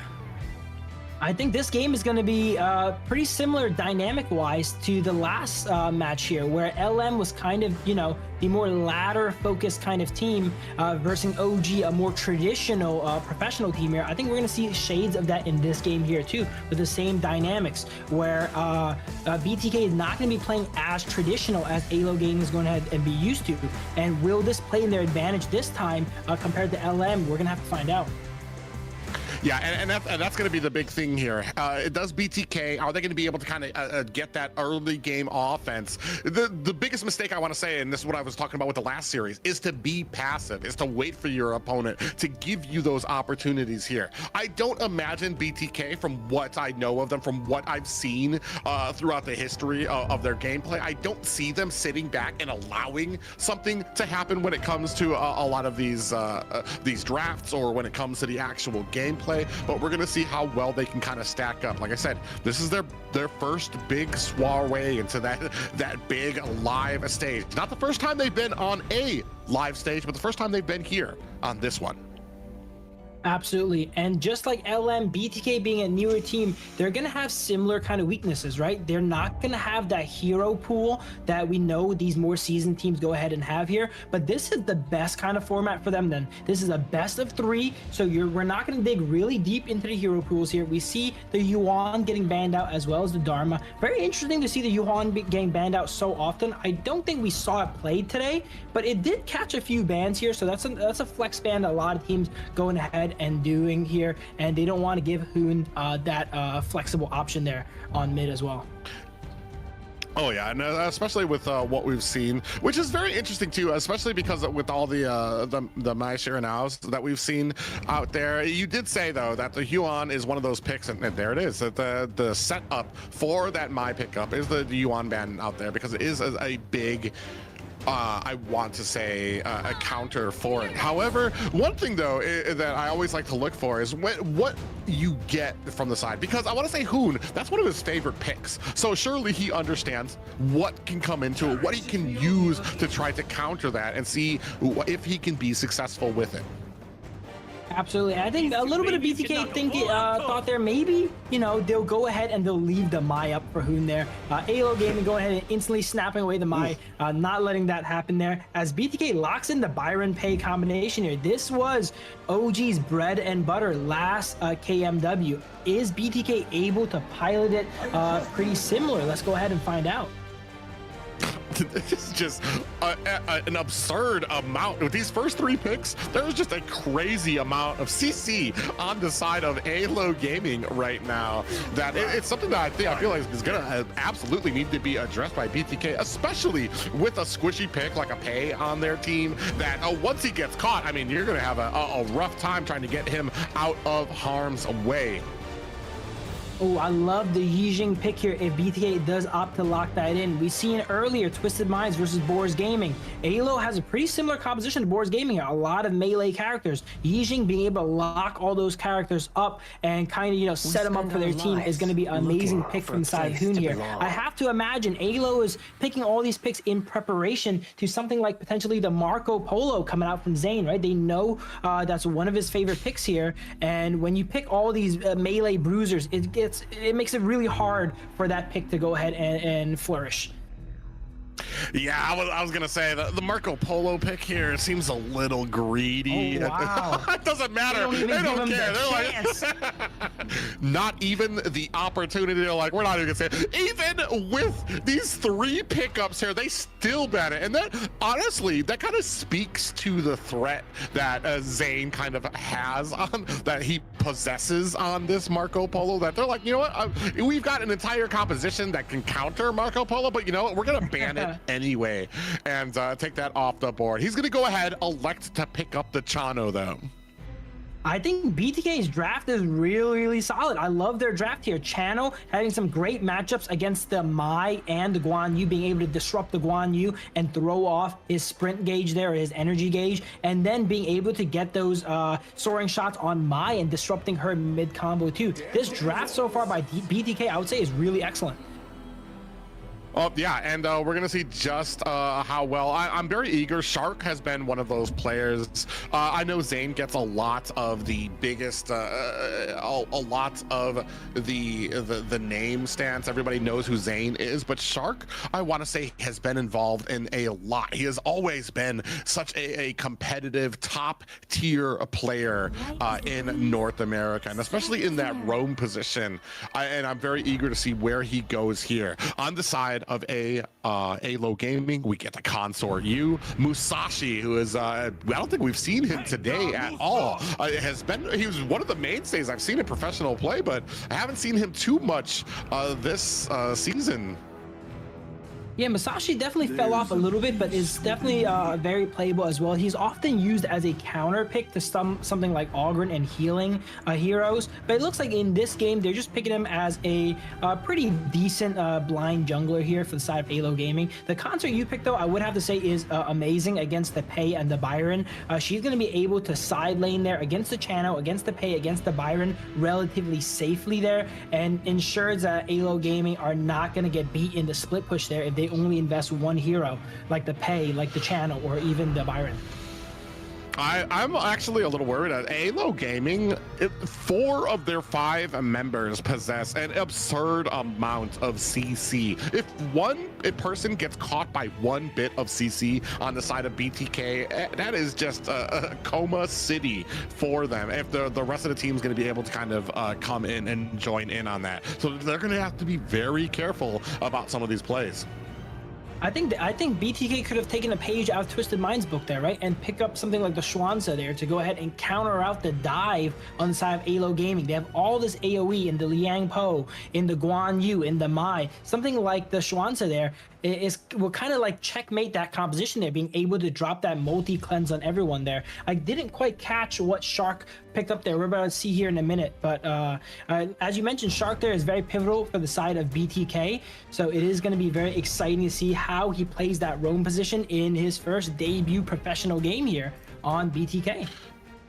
Yeah, I believe he had the Zhongfei. Yeah, the Zhongfei, okay. So he's going to have the unbridled outburst he's going to be able to have, which I like it and I don't like it. I like it that because it can kind of counter the dive composition that we have coming out from Alo. It's just, is it going to be enough for the amount of CC that they have? And I'm very interested to see how this kicks off as we are going into the first game. BTK taking on Alo Gaming. Super interesting game here. We see Shark. We've seen all the Zhang Face today. Every one of them seems like they're taking different common skills, right? Shark electing to take the stun here. We've seen Smite. We've seen heal. And this time we've seen common skill stun. I think it's going to be a little bit tough to pull off here against some of these CC immune characters on the side of Alo Gaming. But definitely a cook nonetheless that I'm very excited for here. The game starts up. Pretty passive all throughout though. Yeah, they're trying to go ahead and enforce it. Well, this is exactly what we were talking about. They're going to keep on this pace very quickly. Actually, Roba actually almost got a little bit of trouble there. He's going to have to use his flash to get himself out of harm's way there. That's going to be a spell that they might not have for a little bit later. I'm not sure who ended up getting that jungle monster there, but a good amount of contention there. Great job on BTK to go ahead and rotate up and not let them take that for free here. Burning the flash for Ramba here. Still relatively early. When you have these melee supports like Zhang Fei and Liang Po, there's not much you can really do until you get your ultimate. So since both sides have a melee support, I don't think we're going to see too many kills come down here in the very early game. Yeah, a little bit of respect coming. Actually, as I say that, we got Lomax actually coming down to the bottom lane, looking for some type of action. Does get that push in there, but Shark in the way to provide that shield to Mobazane and keep him topped up underneath the tower. Yeah, so far BTK is holding their own there. They did send the pay up top to push that wave in, but I would say though, Alo Gaming, they're not really falling very behind. When you have Masashi versus something like Pei, you are kind of projected to lose the early game, but Alo Gaming is going even, if not slightly ahead in the early game versus BTK. Yeah, and you see, I honestly, I like the aggression. Ooh, actually, big pop-up here lands out there. Board comes down. Musashi finds himself a kill onto best player. 1-0 in favor of Alo Gaming. There's that crowd control you're mentioning there, Private. We see Masashi come in with the duel to the death, knocks up best player into the Mai combo, into the Guan Yu, and just like that, he's not able to really move and gets taken down. Yeah, I mean, there's a Hoon laid down the board, but there's only so much he could do when you had best player in a bouncy House of Doom there. Popped up about 3 or 4 times there. Yeah, we were talking about ping pong earlier. That's definitely a ping pong if I've ever seen it. Hoon there did trap everyone in that box, but unfortunate thing was best player was trapped in there too with all that crowd control. Oh, we already see good going ahead and enforcing their will. They're going to go ahead, try to find themselves being very sneaky here. This is very deadly. Ooh. Yeah, down goes best player again. 2-0 for the side of Alo Gaming. BTK trying to turn this thing around for them, looking for an objective here. If they can kind of get into here, they do take that out. Only lose a best player for that, but it looks like, I'm not sure if Alo Gaming was actually able to pick up that golem. I'm not sure if they picked it up as well, but they definitely picked up the kill on best player here. And we're seeing Alo Gaming completely shutting down the Pei early game. This is not what you want to see if you're a BTK fan here. They're down 2,000 gold here, and they likely get outscaled potentially here, but they go ahead and pick up a kill. Best player, he's on the board here, takes out the Consort U in the farm lane, and it's looking like instead of, opting to farm, he's choosing to play with his team a little bit more here. He does not want to get outnumbered like he has in the past 2 deaths. Yeah, very interesting here. You did see that Lomax kind of flashed in there, tried to find the pickup on the Zane. Speaking of pickup there, big pop-up lands onto here, and that is going to be best player down again. 3-1, and this is kind of that double-edged sword of having a Pei. Yeah, you have a Pei on your team, but if you start losing this early game, it is very hard for you to start picking up those pieces and get that momentum brought back up again. Also, Pei is so squishy, and then the Masashi, you can't miss the duel to the death, right? It doesn't matter how much mobility the Pei has, you just go ahead and lock him down with that ultimate, set up the Guan Yu, and they're able to constantly rinse and repeat and use that combo to take out best player 1. Yeah, and I mean, I want to say that the only real chance what we're looking at for here is to hopefully have Mobazane kind of get farmed up independently. Speaking of which, big pop-up lands on, I couldn't even see who that was. It was Fly Chicken who got caught up in his own jungle. All I saw was stunned on the name, and he was down for the count. An immense amount of CC that we saw from the draft that BTK just does not have the answer for at this time. And BTK is not keeping up with the tempo. While Alo Gaming is sending 3 into the jungle of BTK, they're not getting stuff somewhere else. So they're allowing this Masashi every single time he has that ultimate to use it on cooldown, lock someone down, and get a kill. And they're not getting something bottom, they're not getting a kill mid. They need to match the tempo of Alo Gaming and don't let them single out people on their team to take out in these 3v1 fights.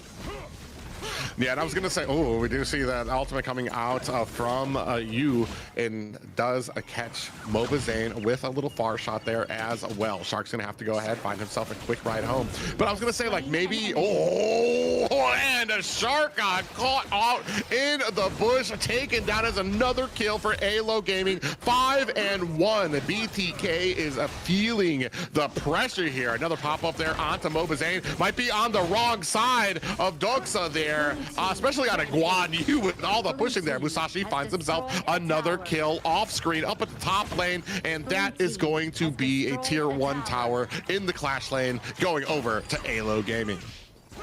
Alo Games getting a lot of kills, but they are up gold. They're up 3,000 gold, but they're not up an immense amount of gold. BTK, they do have a chance in these fights here, but they do need to play a little bit more proactive here instead of being reactive, because it's really hard to react to the Musashi ultimates and the Guan Yus. There's just not enough time, right?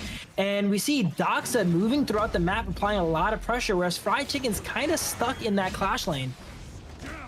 Yeah, and I want to say maybe we have a different type of fight when we have a 5v5 when we start moving out of the laning phase. But right now, the laning phase has been so rough on BTK that they're starting at such a back foot that it's going to be hard for them to find any momentum to be able to catch up here. You can see already big pressure onto that golem. They're not able to find it. They do come in with the Guan Yu, find a push. Down goes the best player. We have the board on the ground, but look at the damage. Doxa gets taken down by Mobazane, as we were talking about. He's been sitting there farming. Is it going to be enough for him to be able to put on the damage? Down goes Alonso, and they are chasing down the rest of Alo Gaming. This might have been the field that they were looking for. Find themselves 3 unanswered kills here in the mid game. That is exactly what we need from the side BTK. I would have loved it if they gone ahead and won that fight and pushed into the enemy jungle as well too, because they could have probably contested that Azure Golem there. But big shutdowns going on the way of BTK there. They're catching back up in the gold. They're only down 2,000 gold now. Musashi getting taken out, and Zane, he has been farming all game, and he's starting to cash in some of those kills here. He has 4.9k gold. He is still pretty behind compared to Consort U, but once they get a few more of these shutdowns and the gold starts going in the way of BTK like we've seen in this last fight, they can definitely catch up.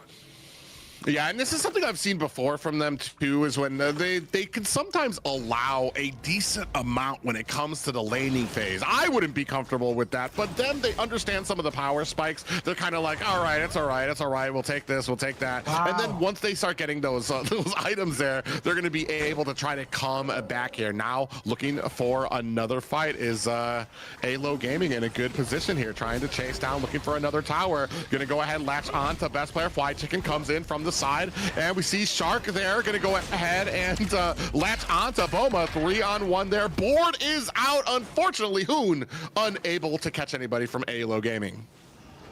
Yeah, I'm surprised not much more action came in there. It looks like a little bit of push coming out to Alo Gaming, getting some chip damage on the tower of the bot lane tier 2.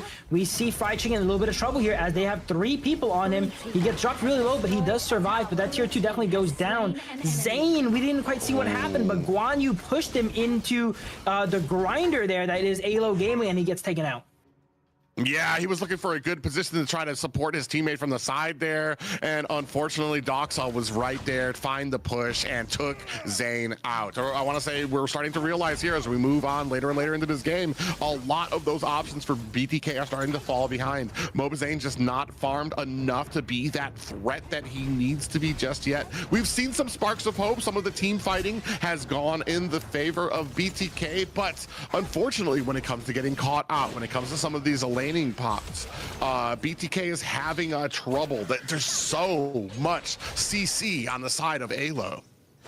Absolutely, and Doxa on that Guan Yu has just been so impactful, kind of like a secondary jungler for Alo Gaming, always comboing up with the Musashi. We see Shark here hiding and trying to make a play, does not quite connect much here as Alo Gaming looks to collapse on Shark here. They get some vision of Fried Chicken here.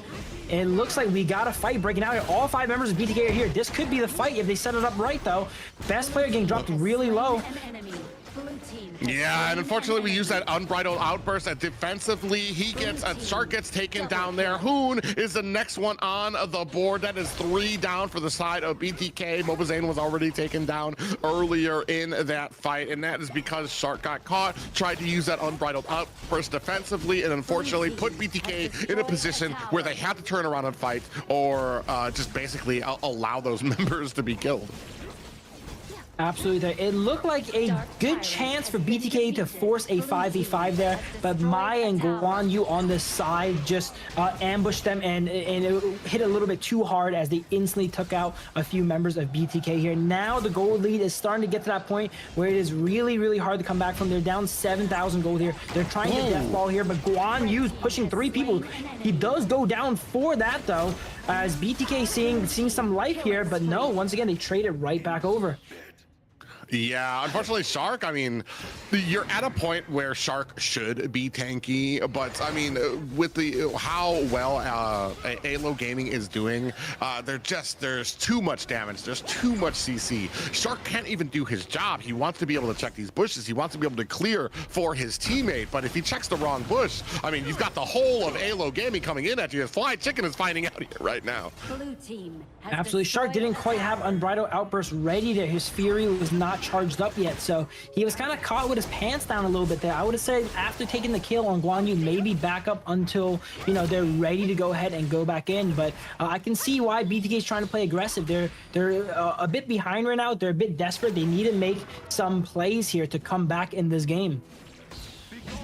Yeah, and I mean, you always kind of respect instead of sitting in the base, kind of waiting for that final choke to come through as they kind of close in around you, trying to do something, try to be a little bit more proactive, try to make something happen. Fortunately, you're at such a deficit here right now. I think we're looking at about 7K gold lead for the side of Halo Gaming. It's not completely the end, but I mean, man, the writing is on the wall right now unless we see something magical from BTK.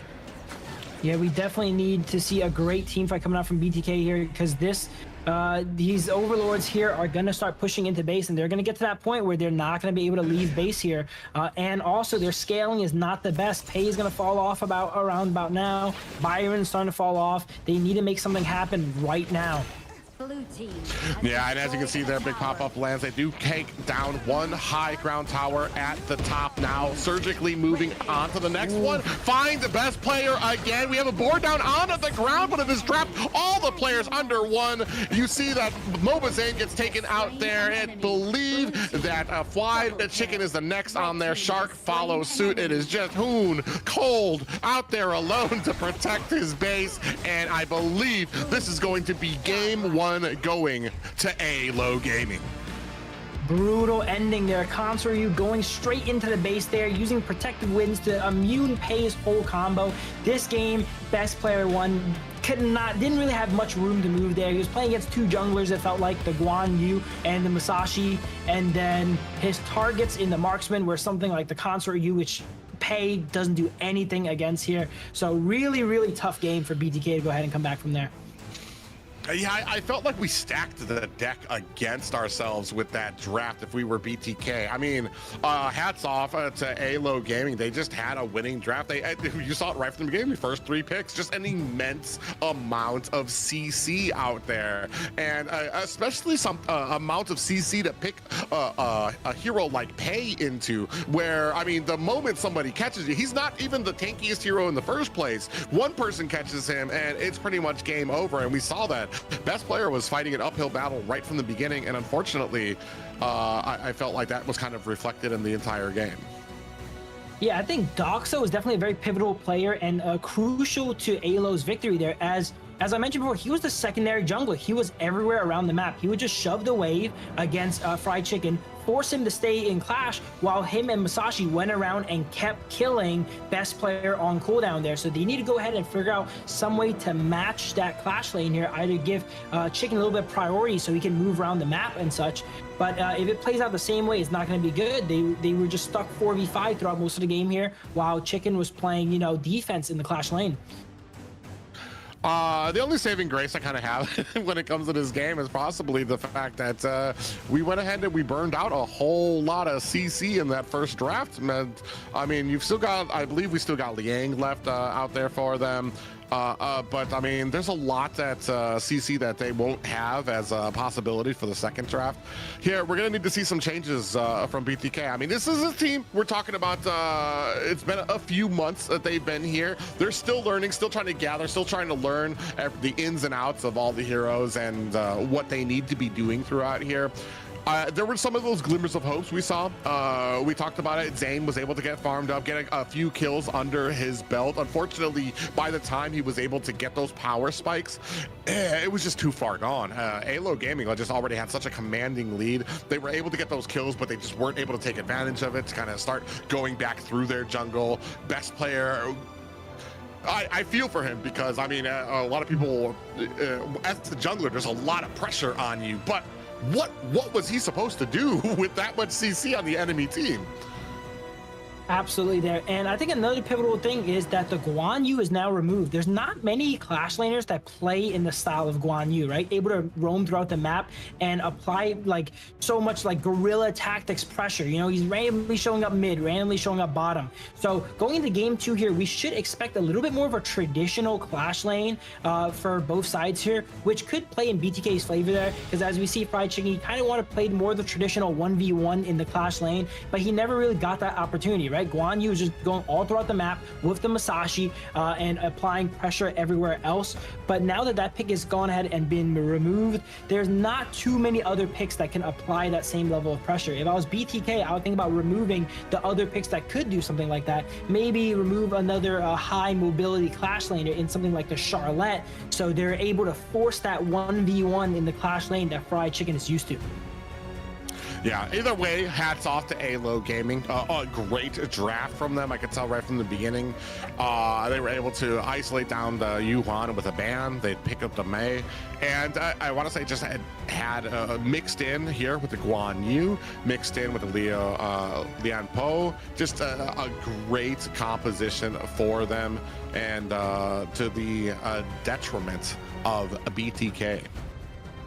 Absolutely. That Masashi, the first time we saw it here in the Kings Major West League, and it did great there. Did a great job of locking down the Pei. It seems like that is why they ended up picking the Masashi there. It's used as usually a counter to the Ogren, but it could also be used as a counter to high mobility heroes, right? Like the Pei does not matter how many times you dash. Once he locks onto you with that duel to the death, you're gonna get knocked up, and that enables Guan Yu to go ahead and set up and push him away. Or a lot of the times you see Dogs didn't even try to push the Pei. Once she gets locked down by the duel to the death from Masashi, enhanced skill 1 was enough to take out the Pei. Pei is, as you mentioned, a relatively squishy hero.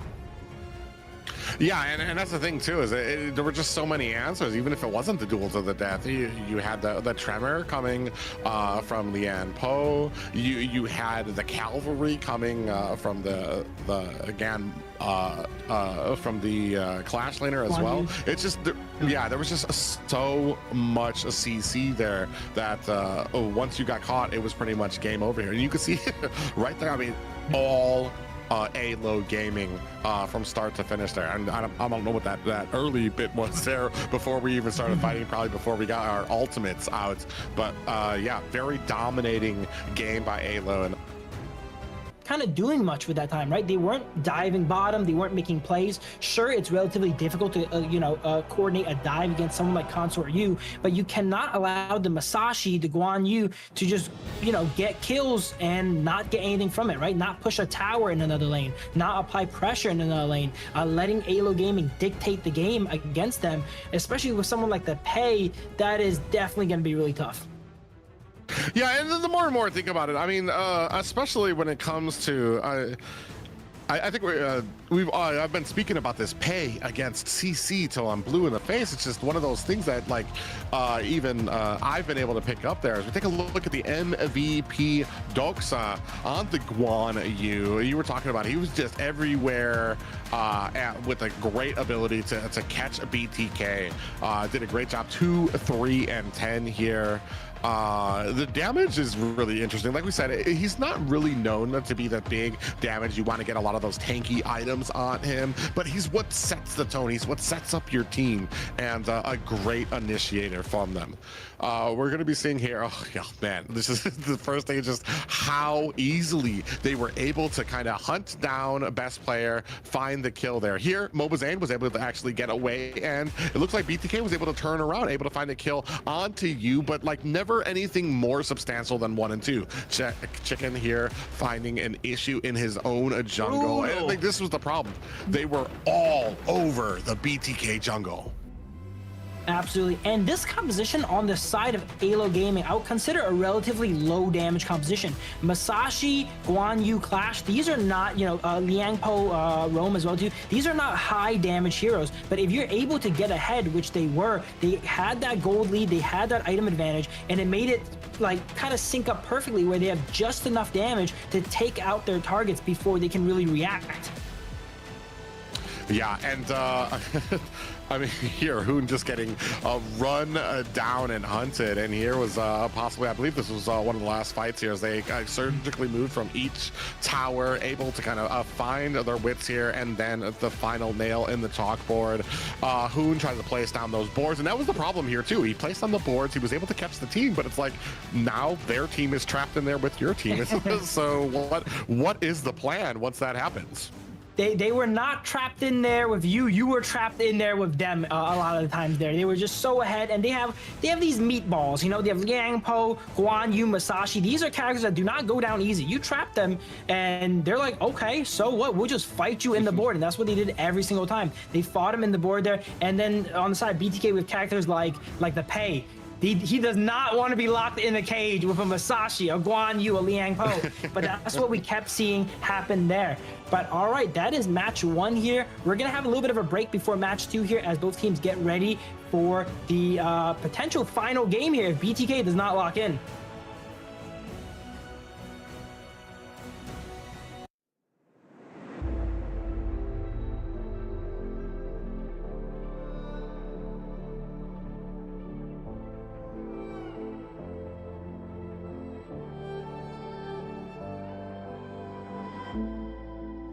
Strangers to the fallout, it's what got us here. Ever changing, some chameleon, blood, sweat, and tears. We'll never make it if we fall to everything that brings us down. With a comeback is now. Blood, sweat, and tears. Fight for what we want. Doesn't matter the cost. Every day, put in work. Blood, sweat, and tears. Nothing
Ladies and gentlemen, welcome back to the Kings Major West. We are wrapping up a day one with the final series of the night, and it has proven to be a banger.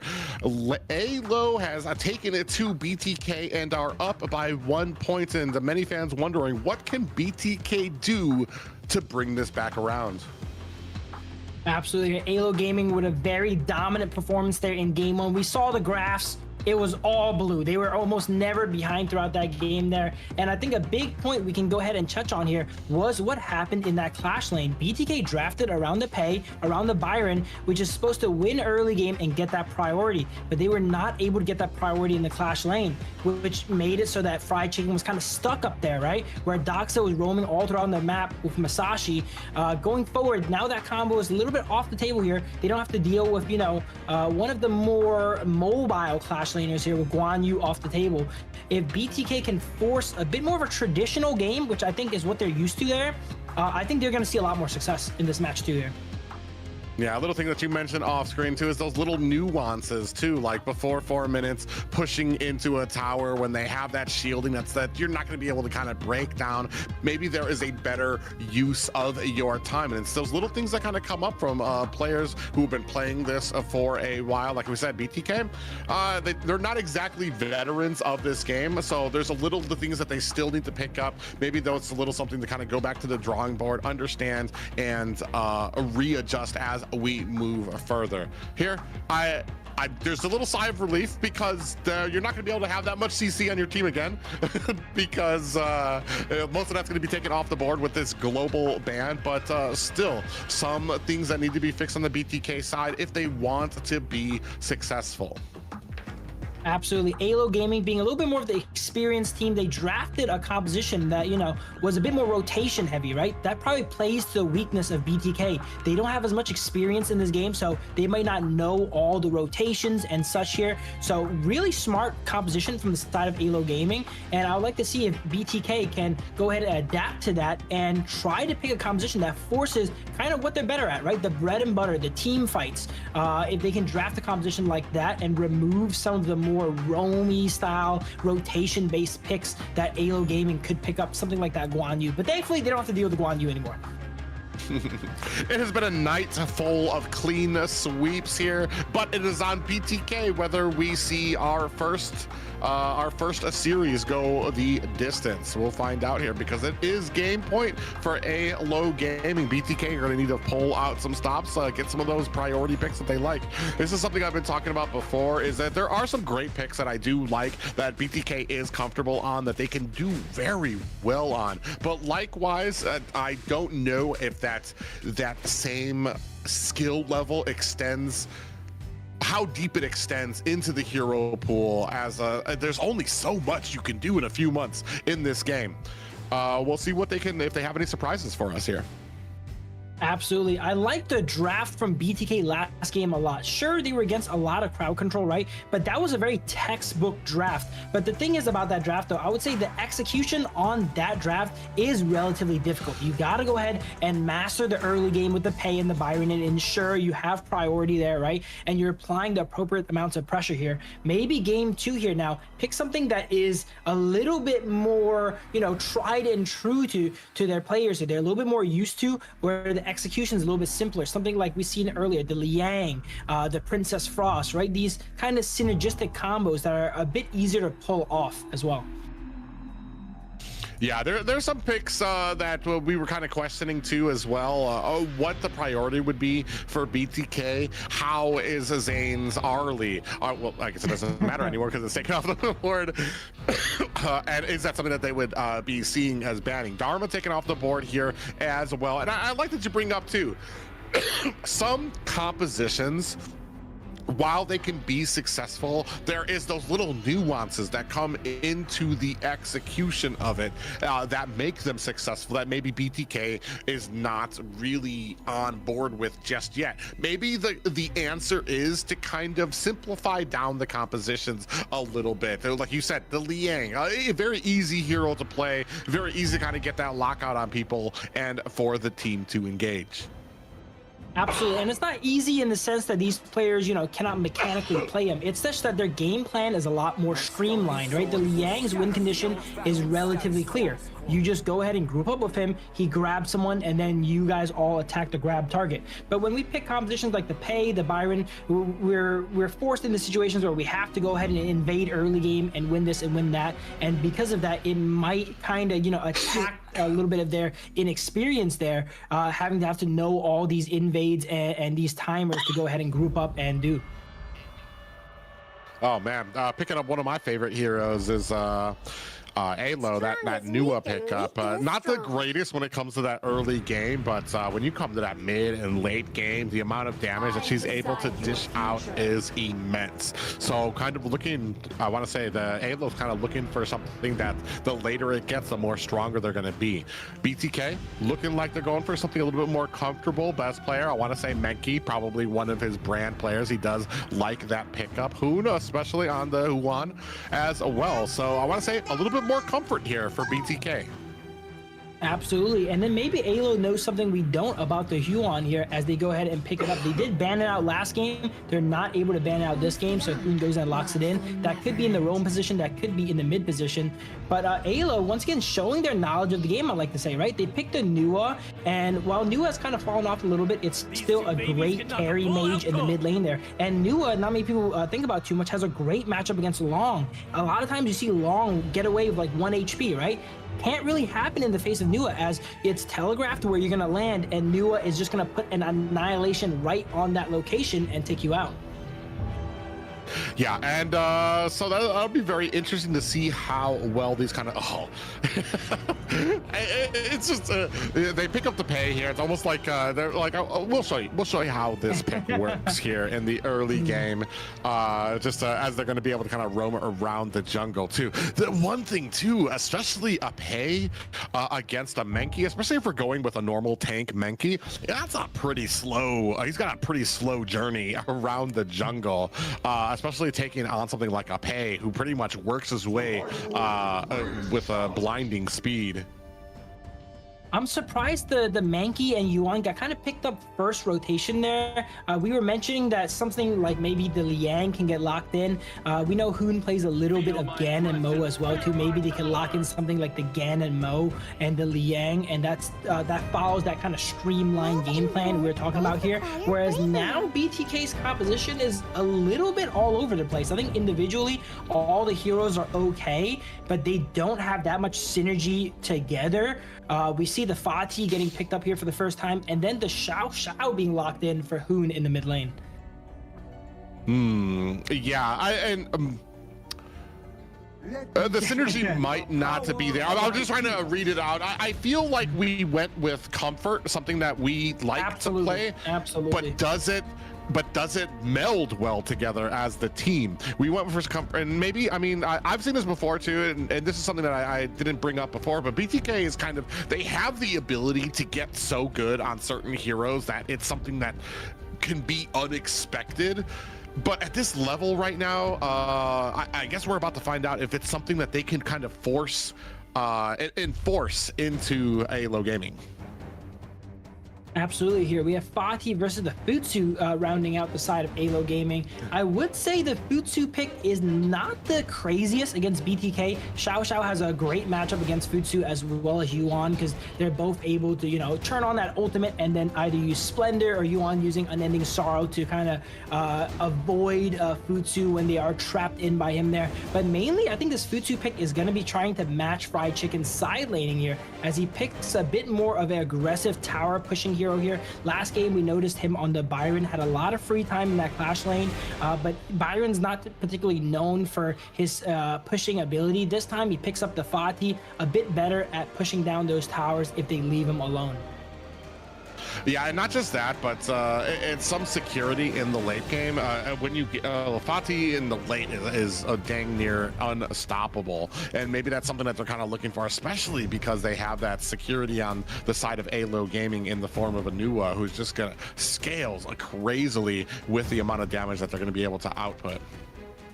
Yeah, I'm definitely be watching out for the Futsu and Nua combinations here. Futsu being able to lock someone in makes it so that Nua cannot miss that annihilation, right? So whoever gets trapped up is in a world of hurt. I do think, though, the composition from side BTK, they do have characters like the Xiao Xiao that can itemize into the Splendor, right? They have the Huan, which is able to go untangible there and dodge that out. But anyone else like Fried Chicken or Zane, if they get caught out by that combo, could be in a world of trouble here. And here's a look at that Pei early game we're mentioning here. He starts up in the clash lane, does a bit of a cheese here, and look at that, instantly shoves down the lane, gets that priority over for the side of Doxa there.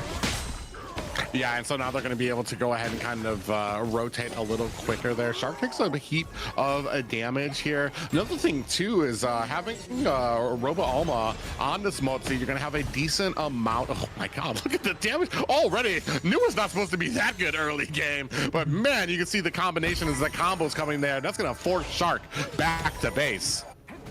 Absolutely. Alo Gaming with the Motsu has a good amount of poke as well too in their composition, right? Motsu's able to use that cannon blast to set up the Nua later on, and currently in the early game, it's really frustrating to play against that Motsu, landing those cannon blasts, stunning you, and getting vision against your side here.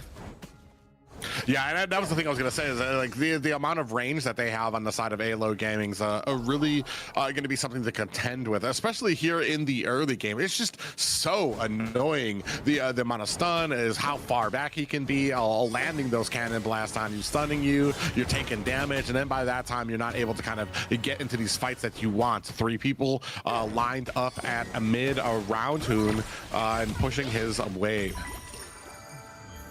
Absolutely. We see best player here going ahead and taking the teleport back after helping out Fried Chicken a little bit here. Doxa setting up a bit of a freeze there against Fried Chicken, as Pei and Mei once again, they're comboing together. We see the synergy between Doxa and his jungler here. They always play together, and they're able to clear the map relatively quickly. I will say, though, BTK is not falling very behind, even though they are against the Pei.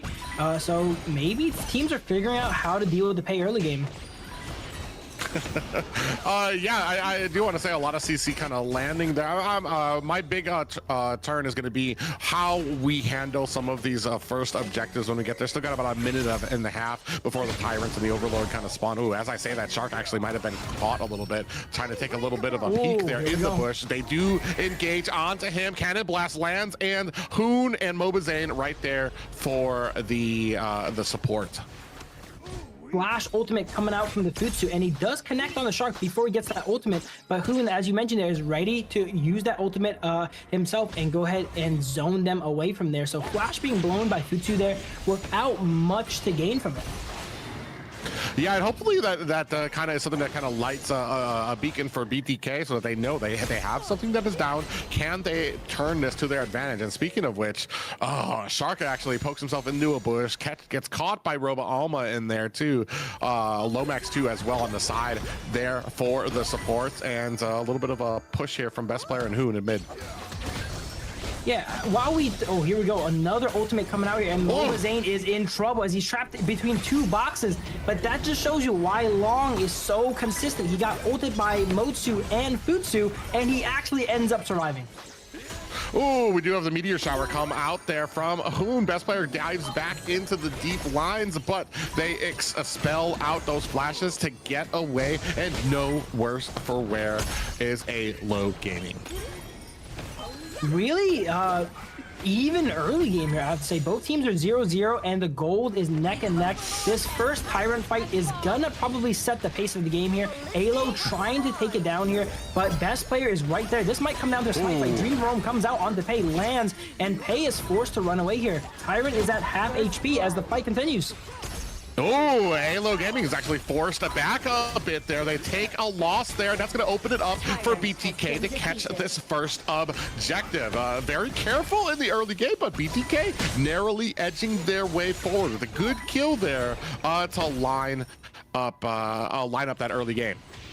Yeah, that was a great play by Best Player One, identifying that while the Pei is strong in the early game here, he can't quite win an all-out, fight versus the monkey there. So lands that Dream Roam onto him there, forces him to back away, and that allows BTK the positioning to go ahead and set up for that Tyrant, and Futsu gets taken out along with it as well.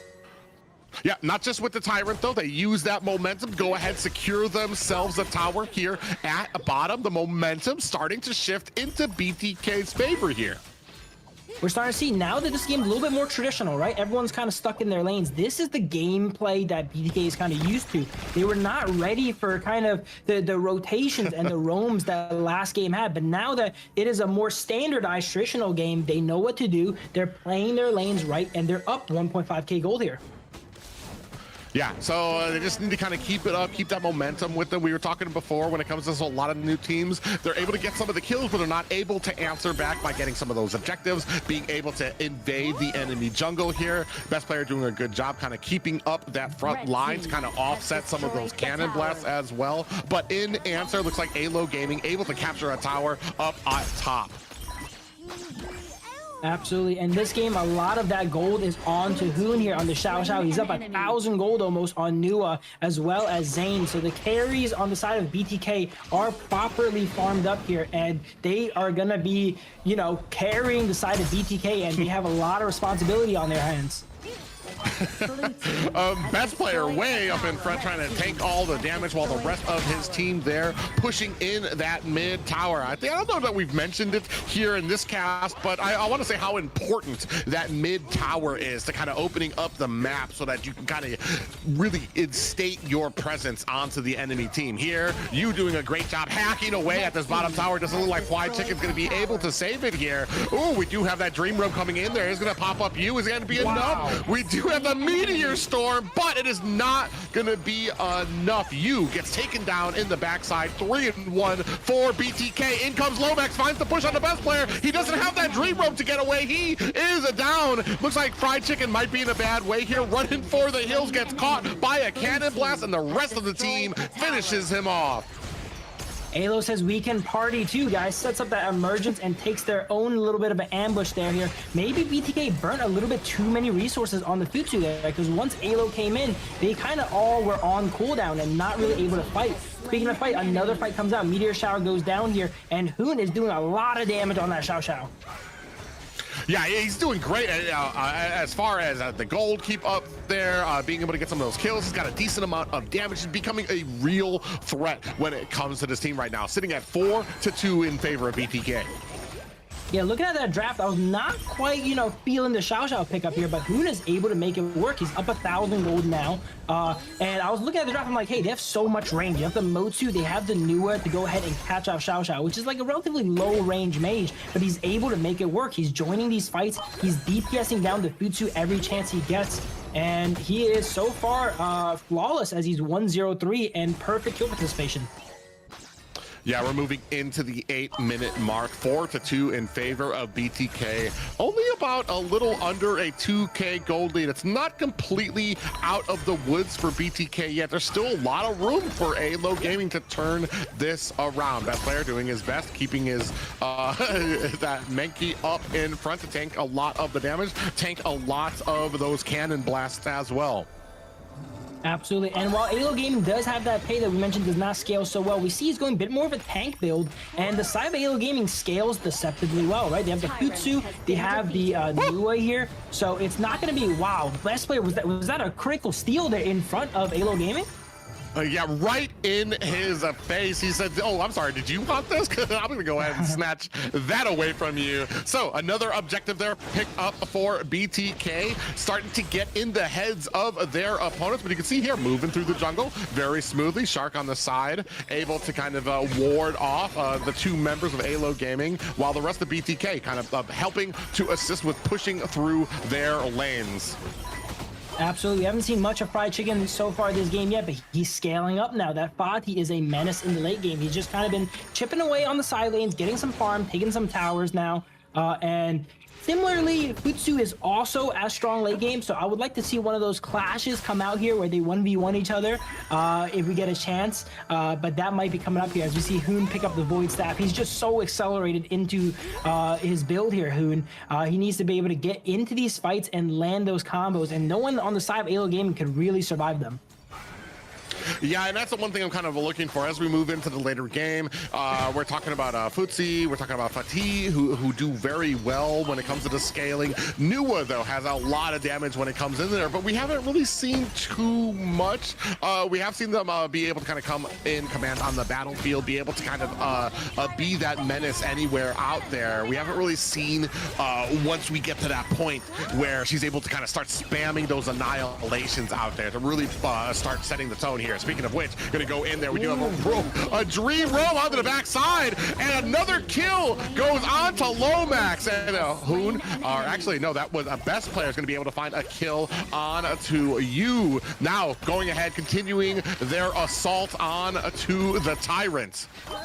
BTK is on fire this game, so we're up 4,000 gold, showing that they do deserve to be here. We saw Mobazane use an aggressive infinite vastness there, not something you see very often, applying the dread onto the side of Alo Gaming in-game and probably in real life too, as they are really ahead this game. Oh, they're trying for it. They don't want to let him go, and down goes Alonzo. You can see there, Fly Chicken and a best player there chased him down under his tower. And we might be looking at our first full series of the night. BTK not wanting to go quietly into the night. They have this game 8-2 right now, very firmly in their grasp. They just need to be able to keep this momentum in their favor. Absolutely, up 5,000 gold and 6 kills, and if it keeps going this way, they are projected to win here. They got to make sure they don't give up this lead and they don't give up this momentum here. They get a catch on the docks that forces the flash away. Best players just so tanky on that monkey. They're eating all of those cannon blasts and annihilations and all the poke on the side of Alo Gaming. Yeah, and this is why Menki is probably one of my... And he steals that too. Best players just walking up, just stealing everything off of Alo Gaming. No shame in his game. Just walks up there. It's like, oh, this is mine. I'm sorry. I thought you. No, you guys think this is your jungle, but yeah, I'm gonna go ahead and snatch that up there. Now BTK going ahead, putting pressure onto the top tower. Tier 2 is down. They're slowly making their way through the lanes, looking maybe to kind of capture onto Alonso. Smells it in the forest, and he is backing out. Mayin in a bit of a tricky situation here, trying to look for a catch here, as the side of BTK do not really know where they're at. They're taking the Overlord here. I don't see how Alo Gaming can really contest this. They might go for a steal with the Annihilation, but that's probably it as they go ahead and smite away. Best player is just so good at smiting this game, stealing everything away from the side of Alo Gaming and securing these objectives. It's really tough for them to go ahead and secure anything against them. Yeah, even and that's kind of the really debilitating part of this, is that what they have the lead, and every little single thing that Alo Gaming tries to do, whether it's something like try to get the Tyrant, try to get their own buff, best players right there, snatches it away from them and just puts them further and further behind.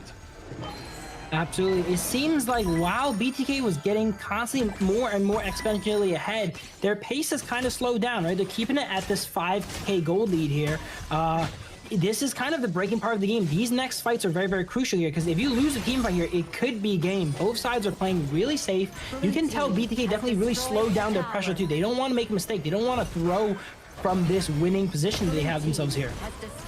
Yeah, but my only question is, especially when it comes to base defense, especially when it comes to trying to charge down that mid or side lane to get those final few high ground towers, that's when Nuwa kind of becomes some of the most dangerous. You also have a Multi on the side there that can catch you with that cannon blast, with that box there. Here right now, doesn't look like BTK is taking any prisoners. They do find themselves a high ground, now strategically moving on to the next one, looking to see if they can catch themselves a second one. Speaking of which, dive into the back line onto BTK. They do find a kill onto Hoon. Now trying to chase down the rest of BTK. Fly Chicken in trouble, gets taken down as well. You finding himself to kill their 3 members of BTK. Are they going to be able to turn this thing around for themselves? Hoon, or no, actually, I believe, yeah, that was a Shark who was able to find himself a kill. But turning that around, Robo Alma turns it around, able to find his own kill as well. It is just best player and Shark left on the board. And is that enough momentum for Alo Gaming? A bit of a sloppy fight here for BTK, but honestly, not that bad. They get that high ground. They have that minion wave pushing straight into the crystal of Alo Gaming. They need someone to go ahead and respond to that. And all while that's happening, best player ends up taking a Azure Golem on the way out. I would say things ended up pretty well for BTK here, even though they lost that trade there 3 for 2. But good job on Alo Gaming to try and capitalize and push out of the base there, though. But it's just so tough since they're so behind. I mean, but that's what you wanted to do. You needed to wait for a good opportunity. They flash into the back line of BTK, find themselves a great opportunity. And unfortunately, it does look like they're going to have another Tyrant on the side of a BTK. Like I said, they were able to kind of get that advantage, but just not enough to put them ahead. BTK does what you talked about it before. They've slowed down a little bit here. They need to be very careful here in these next few fights. Yeah, it's a bit of a tricky situation. BTK is ahead and they've slowed down. They want to play it safe and, you know, don't want to throw this. But at the same time, we're 5 minutes away from Tempest, right? Once Tempest comes up, your gold lead doesn't really matter. Everyone's full build. It's just a full-on fight. So this is going to be among one of the last pushes. If Alo's Gaming is able to hold this off here, it might go all the way to Tempest. Ooh, Alonso in the back line. I don't even think they see him. He comes in there, gets CC'd, and taken down very quickly. Hoon catches him with that meteor shot. And that is a man down 2, in fact, for Alo Gaming. Just that one single mid high ground tower left for their side. That should be it for the side of Alo Gaming. It's going to be really tough to hold this 5v3 here, especially with the likes of Monkey, full tank Monkey here in the front lines here, pushing everyone through. And it looks like this is going to be our first game 3 of the day as BTK takes it 1-1. Yeah, don't count BTK out just yet. Our first full series of the night. Absolutely. Here we saw this game completely different tempo to the game 1, right? They were able to force these lanes here and do what they're good at. They like playing these 1v1s in the lane. They don't want to rotate around and play catch up, right? And when they're able to force a gameplay that they understand that they're good at, their mechanics really showed out. Hoon on the Xiao Xiao pick, you know, relatively low range pick. You would think it struggles against the Nua on the Motsu, but he's able to make it work. He's able to do all that damage, cut down the side of Alo Gaming. Yeah, and that was one of the big concerns for me when I saw the Xiao Xiao against the Nua. That was the biggest thing, is I'm like, the range, as we get later, the Nua's going to really start being able to poke there. But the pressure that they were able to mount really even stopped a lot of them from being able to get taken out. I can't even remember a lot of the anything from Nua that was resembling a lot of offense that really kind of let that pick kind of come into play. So it was a great job by them to really kind of stifle the output of that pick as well. And then, man, just a great game there. The Menki pick, this is the reason it's one of best players' favorite pickups there. Absolutely best player, you know, top global on both Monkey and Ogren. So this is definitely one of his picks he's using here. And it just shows that sometimes maybe we don't really want to play the meta. I would say game 1, their draft was objectively better, right? But game 2, as you mentioned, they're on their comforts. They're on the Monkey. They're on the Xiao Xiao. These picks are not best in slot. They're not top tier. But what matters is these are picks that they're comfortable with. They're able to play with them and execute them. And they sure executed in that game there. Yeah, a great job by them. And that's why I said, like, it felt cleaner. They felt more relaxed. They understood what they needed to be doing on that game as well. And then, like you said, they kept the strategy very simple as far as the rotations, where they needed to be. And maybe that kind of comes to them understanding these picks a lot better. They understand what makes them succeed, what they need to be doing on them, and they just put that into focus on those matches. Though the final question of the night is, can they duplicate that success? Absolutely. Here we were mentioning that, you know, with the newer team comes probably a little bit of inexperience, and that hero pool might be a little bit more shallow, right? So as we're going into the first game 3 of the day, we see 10 heroes removed on each side, so they're gonna have to dig a little bit deeper than everyone else when it comes to their hero pools here. But Alo Gaming, they're probably a little bit shell-shocked here. Game 1, they completely dominated. You know, they didn't even get like any resistance, it felt, from BTK. But then BTK just flips the script on them. They are probably a little bit stunned right now, thinking, whoa, we could lose this, guys. All right, these are new kids on the block. we came into this thinking we're gonna win, but now BTK is showing that they are competitors. They do deserve to be here and making it the first 1-1 of the day. This is something that I mentioned before when it comes to BTK, is that they have this ability to kind of be so good on certain heroes that you wouldn't expect, that certain heroes that aren't really in the meta, you're kind of like, this pick is countered by this, or this pick is countered by that, but they just have that skill level on that hero, on that comfort, that really can be a surprise. And I feel like that's what we saw coming from Alo Gaming. They're just so surprised that the way that they were able to play these characters. I'm very happy with how that draft and how that playstyle. Mostly, I want to, not even just the draft. I feel like the playstyle out there much more comfortable. I was a little worried in the beginning, seeing how that first draft went for them, but it's night and day, and it's very evident what they're comfortable with, what they might not be, and we're gonna see if they can, like we said, if they can kind of continue to do that with more picks here in this third game. We take a look here, man. It was all BTK all the way. Absolutely. BTK is blue this time here, but as you can see here, that graph is all BTK's favor there. And as you mentioned there, yeah, it seems like game one, they played it by the book. They had a very textbook draft, like we were mentioning here. But game two, they said, coach, let me cook. All right, we're going to draft up the monkey, the Xiao Xiao here. And since these are picks that they're comfortable with, they actually did cook on them and had an extremely impressive performance.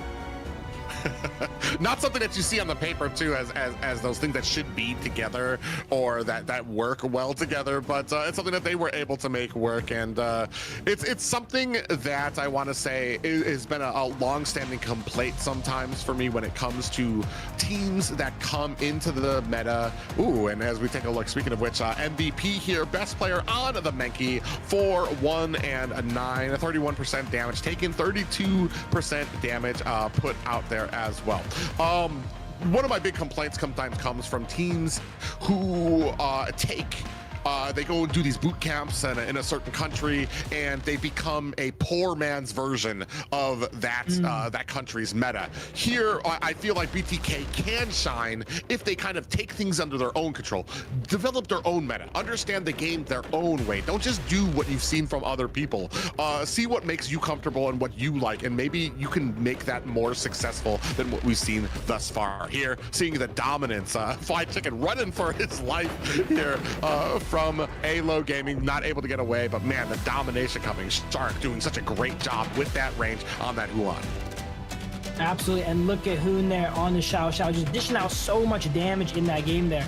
And as we see best player get MVP, we also got to mention his smites were so on point. That's one of those skills that transition through multiple MOBAs, right? It's kind of similar in every gamer, and we're able to see their skill on that secure there, securing every objective in the face of Alo Gaming, securing buffs, everything. That smite was on point.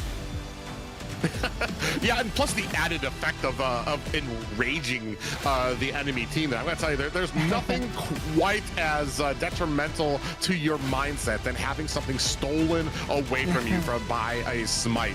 And best player actually able to do that twice here. As we see there, a little bit of a turnaround there on the side of BTK, but able to man those bridges and keep that momentum going for them, getting themselves a win over Alo Gaming here, now tying this series at 1-1 apiece.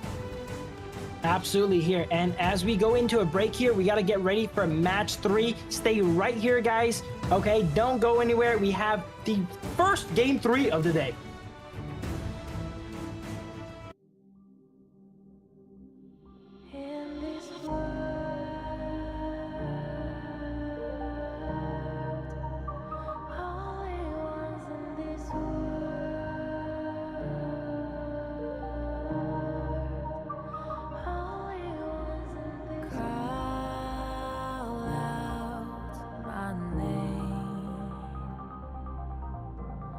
Call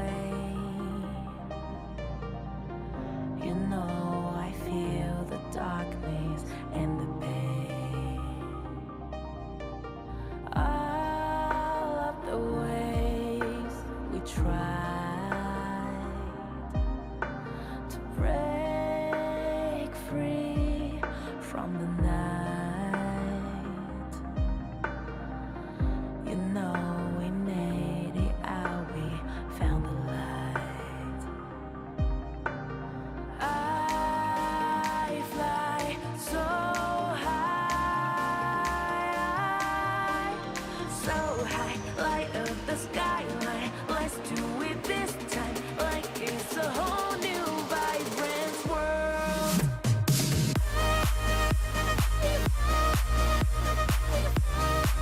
Like we're the only ones in this world. Like we're the only ones in this world. Now I see that I got everything I need.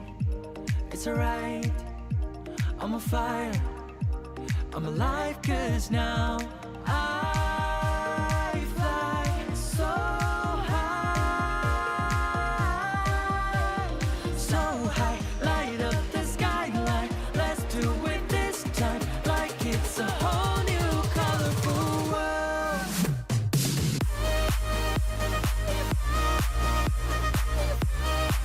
Like we're the only ones in this world. Like we're the only ones in this world. Never thought we'd get this far, burning like the stars. How we get this far, like we're the only ones in this world.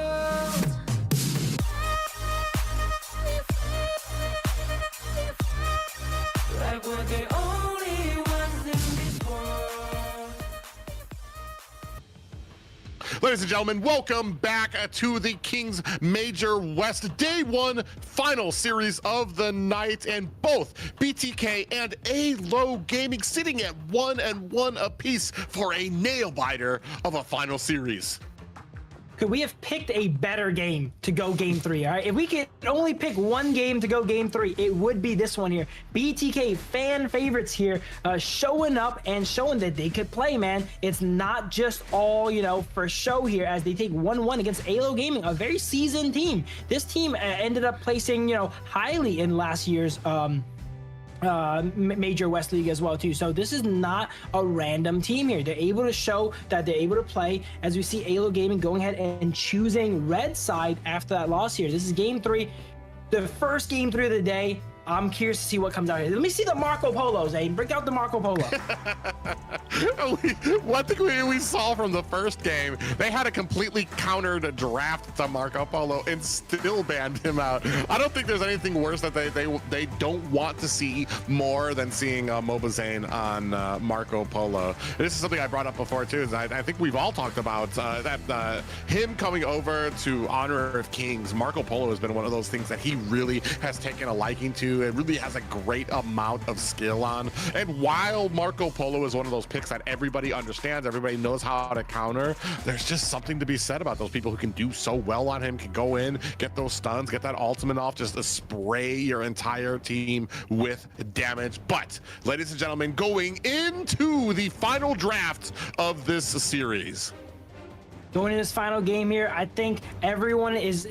1-1 is already a little bit unexpected here. Anything can happen here. We've seen BTK pick up some unconventional picks here. A-Low is running a little bit deeper into picks here as well too. But BTK sticking to that formula where they are going to remove that Luna. They don't want to deal with it. They know A-Low Gaming has a strong Luna player there, so they're removing it every single game here. Mai gets banned out as well too, because A-Low, they already used the Mai. Yeah, they use the Mai, and they definitely don't want to see Hoon on that. It's been one of his favorite picks. He does so well to be able to kind of traverse the map, become a nuisance throughout all of the lanes. So they're going to go ahead and make sure that that is taken off the board. Uhan taken off by BTK, waiting for that fourth and final ban of this first banning phase by A-Low Gaming. Absolutely, I see BTK get first pick here. Now that we're a little bit deeper into the drafts, maybe Arlie is up too. But wait, there's been a lot of speculation that Zane isn't the strongest Arlie play, but they lock in the Arlie. Here we go, MOBA Zane Arlie. Yeah, this we're going to see if he can put all of those rumors to rest. Is his Arlie up to pro level here? We're about to find out here, especially matched up against a Dharma, who, from what I've been told, is has a lot of lockdown power for the Arlie. Absolutely, and he gets to double it up if he wants to too, as well with the Dolia. As I was about to say, as we're getting deeper into the drafts here, picks like that Dolia are going to be more and more important. And then it looks like they were ready for the Dharma. They didn't ban it; they knew it was going to come up right after if they take the Arlie. But they have the Schwanza hovered here to counter out that Dharma to make sure that the Arlie is going to be safe from those truth mantras.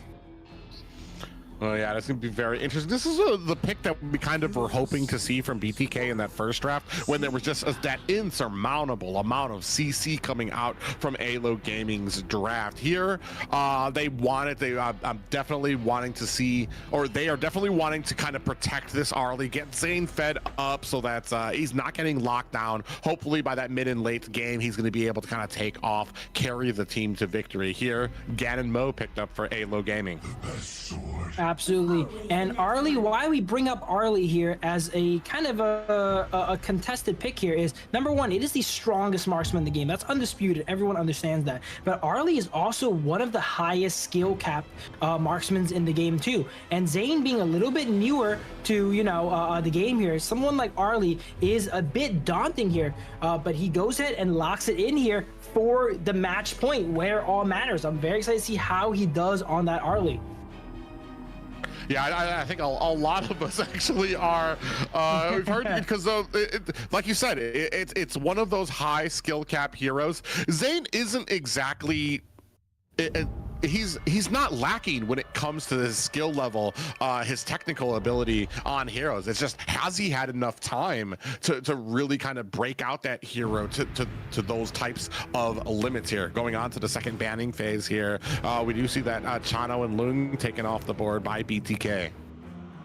And then it looks like Flowborn Marksman being hovered here. One of our first Flowborns we've seen today. We didn't see much Flowborn tanks, surprisingly, which is a pretty strong pick in the meta as well. But Flowborn Marksman gets locked in. They have a lot of range poke damage with that Ganon Mo, with that Flowborn Marksman here to kind of whittle down the Schwanza here, which does not really innately come with healing. There's no real healing on the side of BTK outside of Agudo here. So it looks like ALO Gaming might be trying to play a little bit more of a game of attrition here with some poke coming out.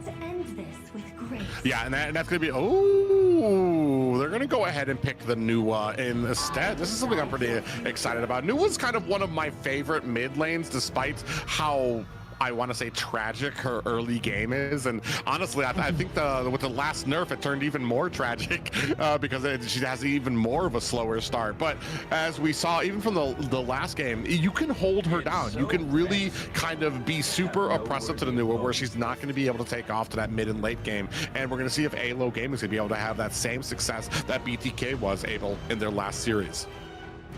I love cheering for BTK, but ALO Gaming is locked in. One of my favorites, the Kaiser, gets locked in from ALO Gaming here. Kaiser with the Dolia, they're able to have that double ultimate combo. Now, when it comes to late game, it is going to be really tough to beat ALO Gaming with the Kaiser here. One of the strongest late game melee carries. Is BTK able to kind of match that with something like the Arlie here and the Nuwa? This game looks like both teams are pretty equal all throughout the game. Yeah, we're gonna see here. I mean, it's come down. It has, what we've seen here is that the draft can be one thing. It's the execution that really makes these games shine, and that's what we're gonna see from both of these teams. Which one's execution of these drafts is going to make them successful here?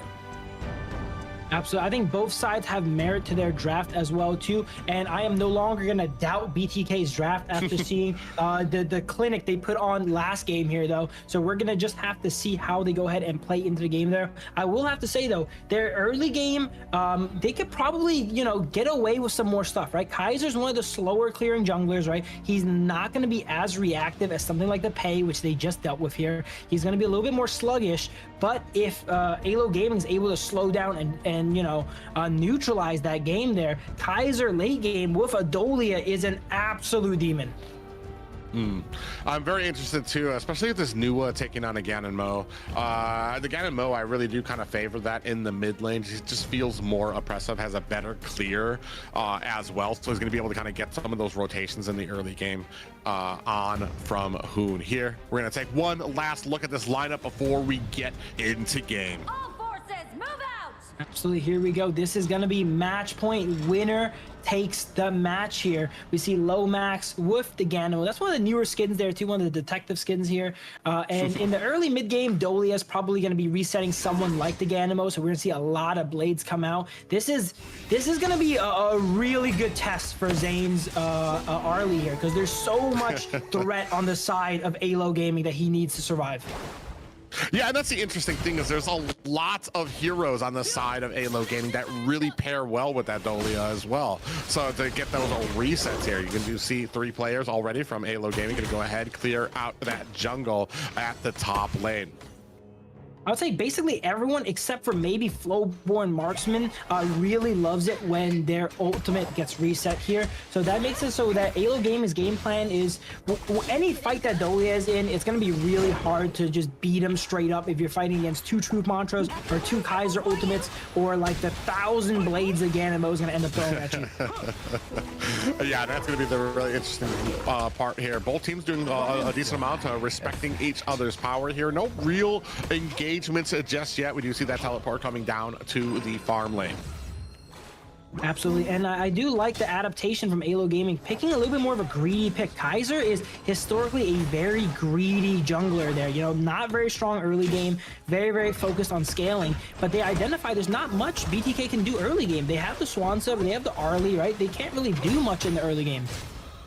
Ooh, taking a little bit of a beating there, getting down to about 50% health there is Mobazane, puts some damage onto the enemy, but backs off wisely. Here, I mean, both teams, I want to say, kind of testing the limits of what they can do here. Mobazane is going to go ahead and catch a little bit in the back. Hoon comes in, looking for an opportunity, does not find one. Meanwhile, in the jungle here, we do see Alonso and Lomax here trying to go ahead and put some damage on to the side of BTK. Oh, Fly Chicken comes in and an annihilation just wide of Alo. Both sides are playing like they're on a tightrope here, where the first kill that goes down loses you the game. They're playing really safe. Everyone's getting away with really low health here. Hoon almost getting taken out by the Ganimo there. But just like we seen last time here, very even here in the early game. Yeah, I want to say, man, it's going to be heartbreaking for whoever gets kind of that first fight. Both of these teams fighting very closely to the wire here. Very careful, dancing in and out, not trying to put too much punishment on, not trying to put themselves into harm's way, trying to be safe. But we've talked about this before, too. Everybody's safe until these objectives get out on the board, and then we're going to have some problems, because then you're kind of forced to get that engagement. This is like the calm before the storm here, you know, since no kills went down, both teams, they don't want to, you know, go ahead and give up that kill here. It looks like BTK is playing really aggressive. They want it here, and they are bloodthirsty as they take out Dolia, but that's not it. Flowborn Marksman gets taken out too. Just like that, they don't just want 1, they want 2. BTK is on the board here.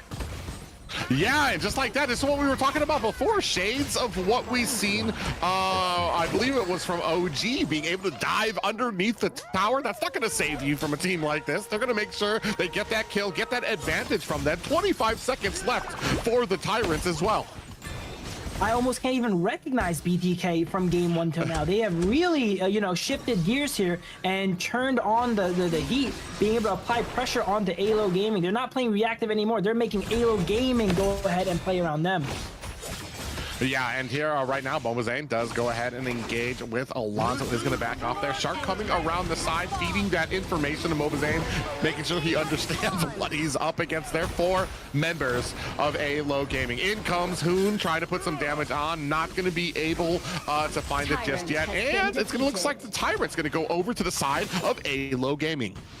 Yeah, it seems like a little bit of a front there as Ganon, Mo, and Flowborn Marksman kind of distract the side of BTK, make it so that they kind of retreat away and think they got away from it, all while Kaiser was just soloing that Tyrant. So first Tyrant actually goes over to Alo Gaming, even though they are kind of behind in the game. Yeah, but it's those little things that kind of add up. Like we were talking about before, the big frustrating part was that Best Player was able to kind of steal away a lot of those objectives. Here, I want to say Alo Gaming just taking the breath, getting those objectives that they need. Absolutely. The side of Alo Gaming is definitely scaling up here. We see Ganmo firing a lot of blades out. Shark taking a lot of punishment here. They don't have that much sustain. Agudo does give their team a little bit of sustain, but look at all this poke from Ganmo here and Flowborn Marksman. Yeah, and this is one of the problems that I was thinking with that Gan and Mo pick too. There's just a lot. Look at how low they are down to. Woo! Almost down to 10%. They're gonna have to abandon this tower, and that's gonna be picked up very quickly by Alo. And all that poke is enhanced by the Tyrant as well too, right? Since they get that Tyrant, all those abilities are going to be proccing it, supercharging their poke. Is not able to defend that tower. Ooh, Zane did not get Keka there. It was really close, but he's able to hold strong and recall in the face of Alo Gaming. Yeah, right now, big oppression on the side. Oh, and just like we were talking about, Gan and Mo, Lomax able to find the pickoff onto Moba Zane with those blades, and that's just the value you get out of a Gan and Mo pick. We were mentioning this is going to be a tough game to play Arlie here for Zane here. His first professional game on Arlie, and he's against Gan and Mo with a bunch of blades. He's against a flowborn marksman, a Dharma here, and we saw right there, there's not much he could do. They threw the blades behind him, he jumped forward, and then he jumped into another set of blades here. Yeah, and very surgically, Alo Gaming moving from tower to lane, trying to put these down. BTK has yet to be able to kind of take a tower, and I want to say the momentum quickly starting to slide in favor of Alo, and they need to be very quick. A bit of a fight coming out in the mid lane here as Doxa actually ends up soloing Hoon there while they were taking the bottom tier 2. The BTK is not that behind. They were ahead. They definitely flipped the economy here. Alo Gaming is now up to 1,000 gold. Beautiful flash by Fried Chicken there, but not much follow-up for his team to go ahead and confirm as they just brute force down this tower here. Yeah, I was wondering, like, they don't have any minions there. Okay, they're just gonna go ahead and just bang their head, run wild into that until they bring that down there. So they are gonna be able to pick up that first tower, but I want to say, like, on the map, as far as the presence goes with macro, Alo Gaming doing a great job here. Now another tier 2 towers from BTK going down. Absolutely. I think Alo Games kind of identified that if they just play the game by the book very traditionally, they're not going to do well against BTK. So now they focused on more of a map playstyle. They're not going for these small fights. They're not trying to challenge BTK mechanically. They're trying to, play the thinking game, send people where BTK is not. And because of that, they're up 4 towers on BTK.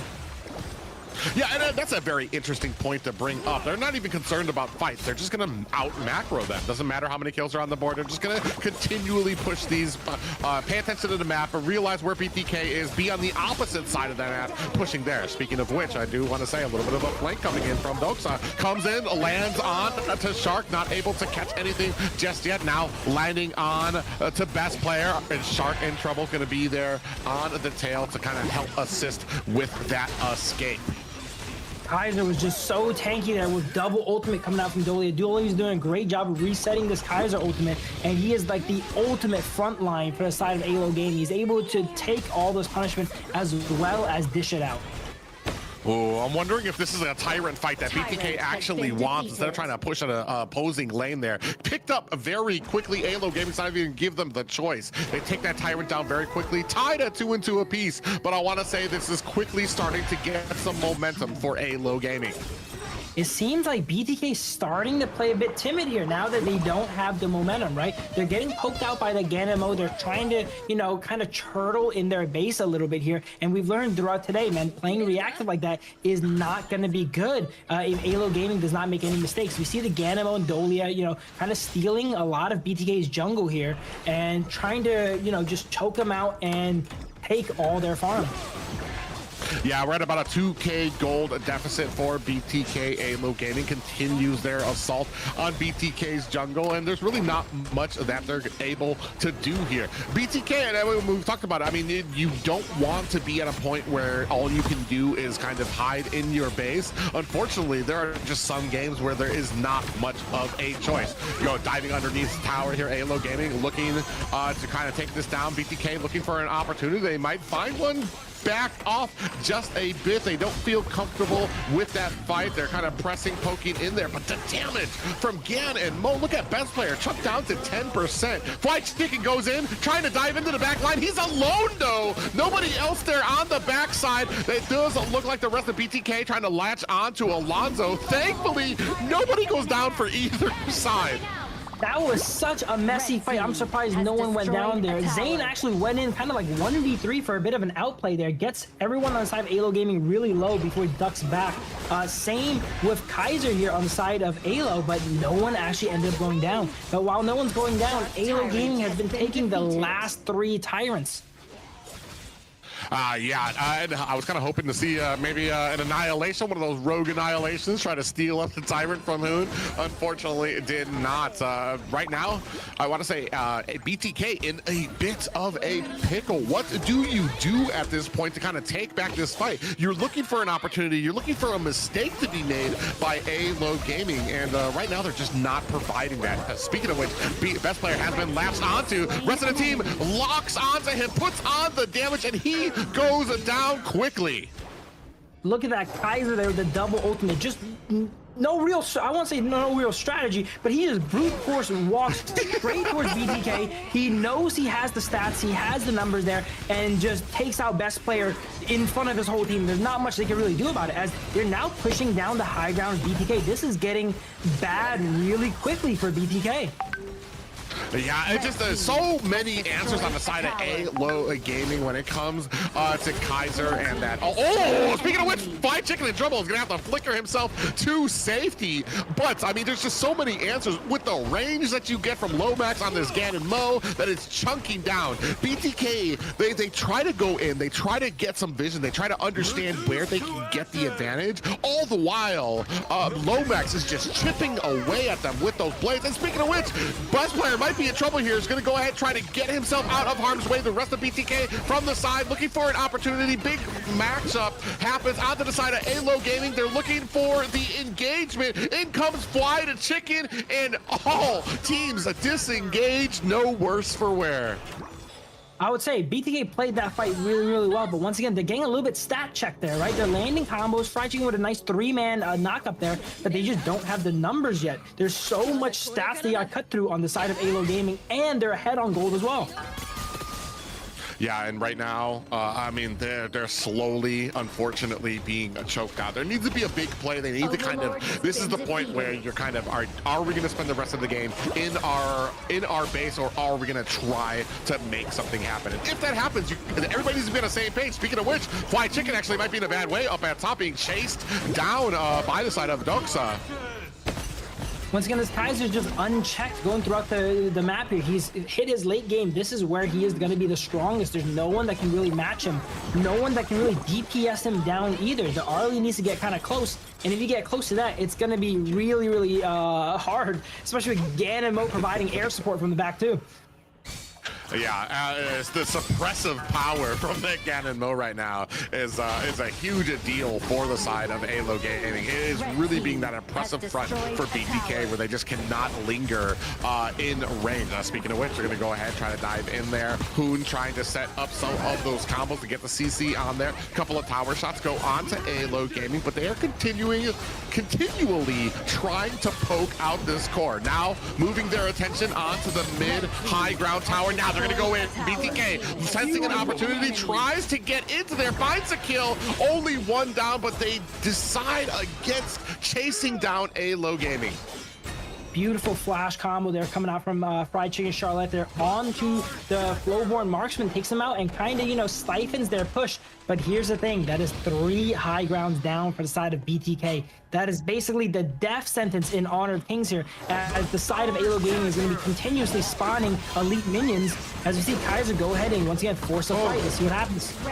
Yeah, best player in a bad way there, ulted out, and in between 3 members, he gets chunked down very quickly. That's going to be 40 seconds. He can't be back out on the map. You see Hoon on that new one, still trying to put out some of the damage. Fly Chicken comes in with the pincer move, not able to find a kill. And this has been the story the entire time.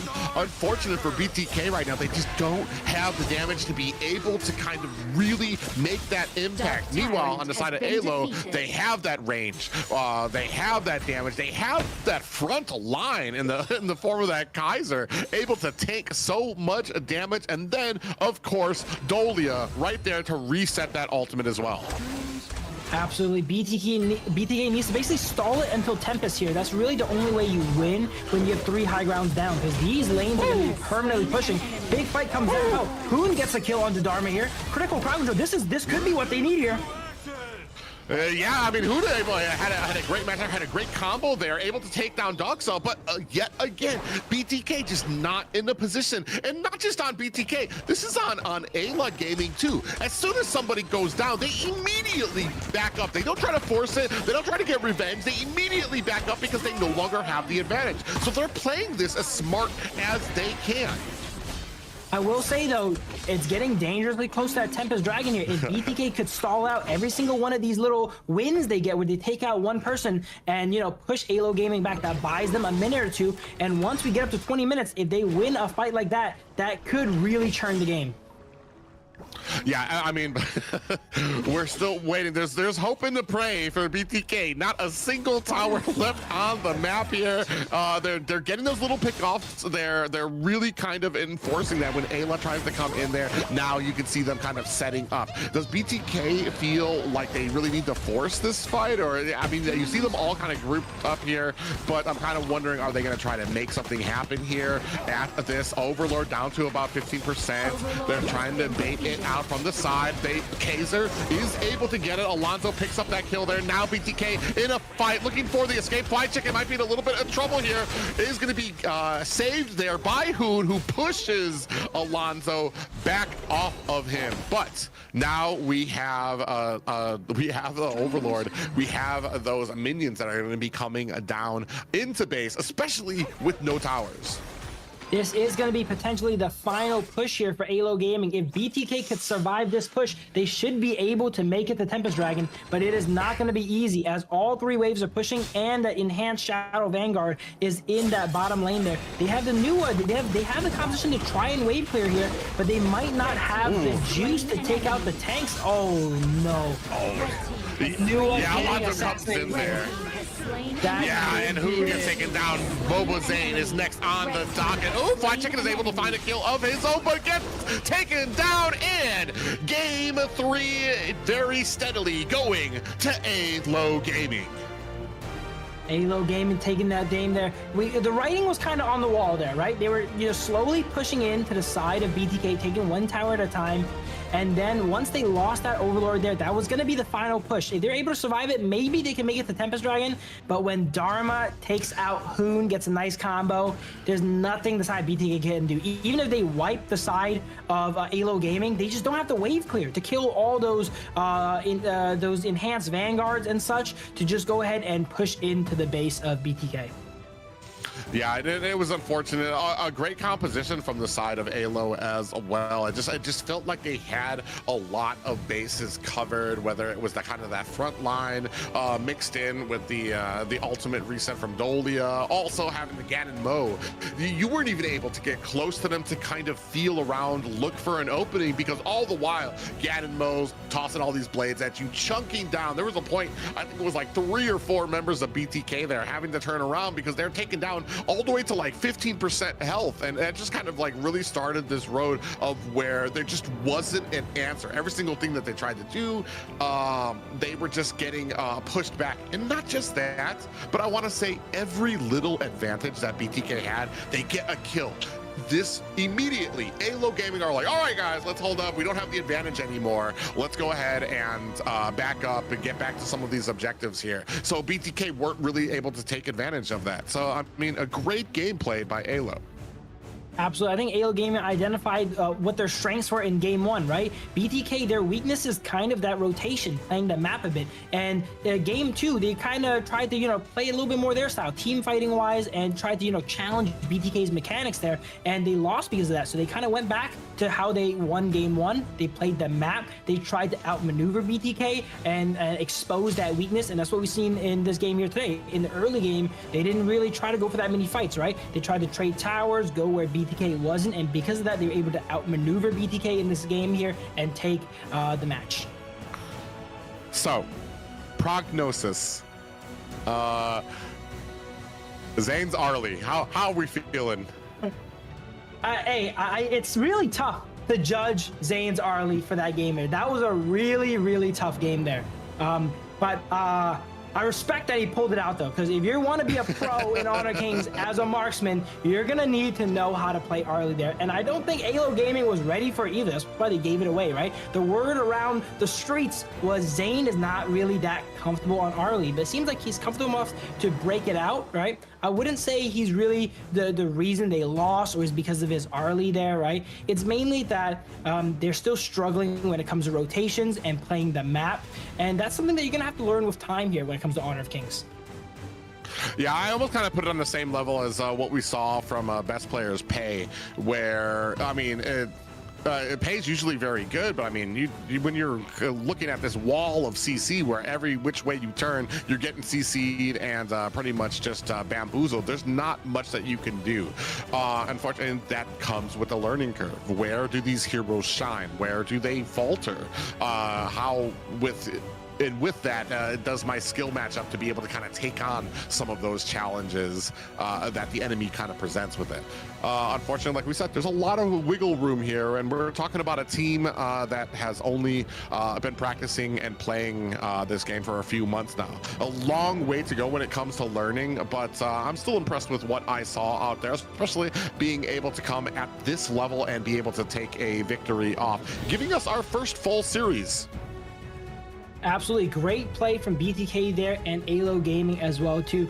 Definitely our closest match of the day here, the only one that did not go 2-0. I think while BTK did go ahead and lose the match, they proved that, you know, they can hang, right? They're not here just for show. They're able to take a game off of this very, very seasoned team that is Alo Gaming here. In this final game, they did okay as well too. It's just that they couldn't really, you know, match the rotations of Alo Gaming there. And then also Alo Gaming busting out a composition that they're probably not really used to, right? BTK, the Kaiser and Dolia, they're having such an impressive front line that their team really does not have the firepower to cut through there, and that Kaiser didn't die the whole game. Yeah, just an incredible match by them. They're looking at that damage coming from Lomax on that Ganon Mo, 157,000 damage there from him. Not too bad. Hoon kind of up there too as well. It's got 127k. Yeah, Hoon was basically, since like mid-game onward, he was just stuck clearing waves, right? They were constantly getting pushed in. They could not get the waves going the way they wanted to. And what's interesting is, I remember last time Alo Gaming was known for the team that had to draw it to Tempest Dragon every single game. But today, we did not see a single Tempest Dragon. Maybe they gone extinct. Yeah, I mean, it just says how well a lot of these teams are becoming at being able to close. I feel like that is one of the harder strategies when it comes to this game. Is, I think we've talked about it before, there's a lot of teams who can do very well. They can get those kills, they can get those pushing, they can really get those power spikes. I feel like that last pillar of a great pro team is the close. And here I feel like a lot of teams, they understand what they need to do to be able to kind of close out these games. Even here, where they were doing such a great job of moving from tower to tower to tower to high grounds to be able to kind of take down BTK even before that Tempest came out. Here we go, Lomax here with the MVP, and I think it's pretty deserved, right? He did so much damage, 35% of the team damage. That's a third of his team damage there.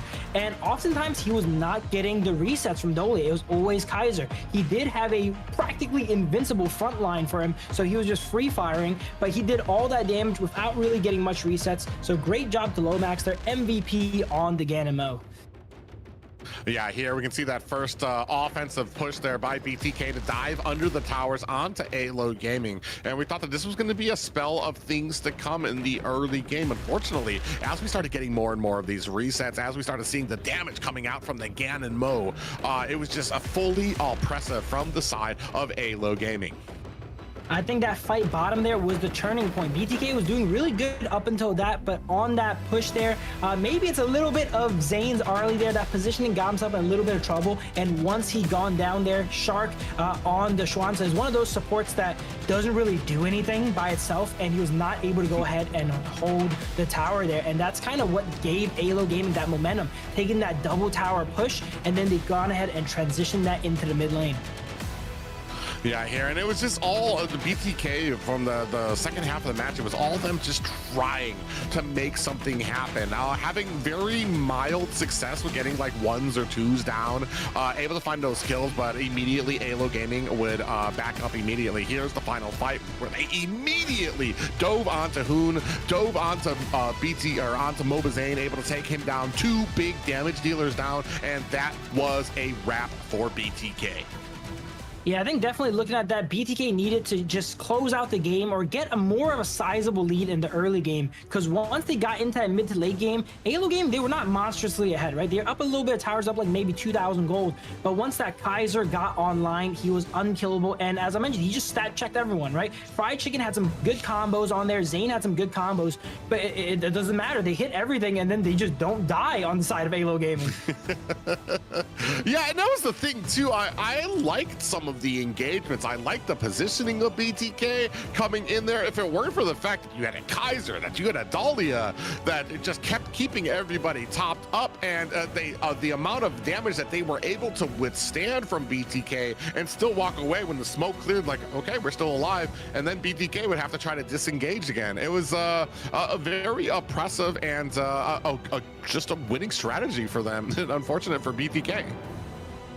Absolutely there, and that again comes from the experience of Alo Gaming. They're able to bust out a composition like that, from their toolbox. They have a little bit of a deeper, hero pools. Not many junglers play the Kaiser, right? With the Dolia, and being able to bust that out in the Major West League and perform really excellent on them, though. So great job to them. That is gonna conclude the Major West League here for today. We went through 4 amazing best of 3 matches. Only one of them really went through all the way to the best of 3 here. But Private Dancer, what do you think about the matches we had today? Very exciting and very, like I said, this is my initial casting round here for HOK. It's great to see what the pros can take out here, how they play, the intensity of which they kind of start off the games here. Kind of sad, like I said, I'm North America at heart, so I'd love to see North America doing better. But I mean, that just tells you the skill level of all the players and all the teams here in KMW. It just, there's so much, and it's going to take a lot for people to kind of get on to that level, but I am very excited to see what else these teams can pull out in the next coming days.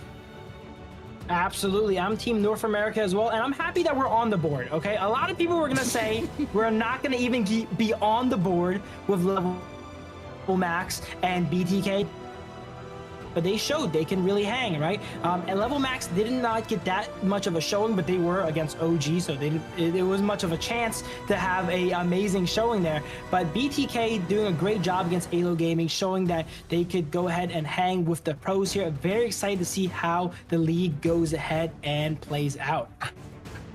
Yeah, it's going to be very exciting. I'm very happy about here. I mean, man, the powerhouses of Twisted Minds and OGs right now, it's something to be seen, and it's something that all the rest of the teams probably need to take in. I'm very excited to see what we have in store.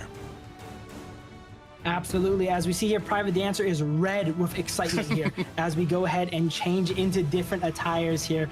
But yeah, that's going to kind of wrap it up here for today. Tomorrow, we got some new matches coming up here. Let me go ahead and check them out. We have Boars Gaming starting us off. So we're going to see, we actually see BTK in 2 matches tomorrow, which is very exciting. There's also a game here today from 9Z Globant versus Level Max that we did not get to see here on stream. So we're going to see the results of that afterwards. Maybe, North America actually took a little bit more wins there, actually, depending on how that match went on.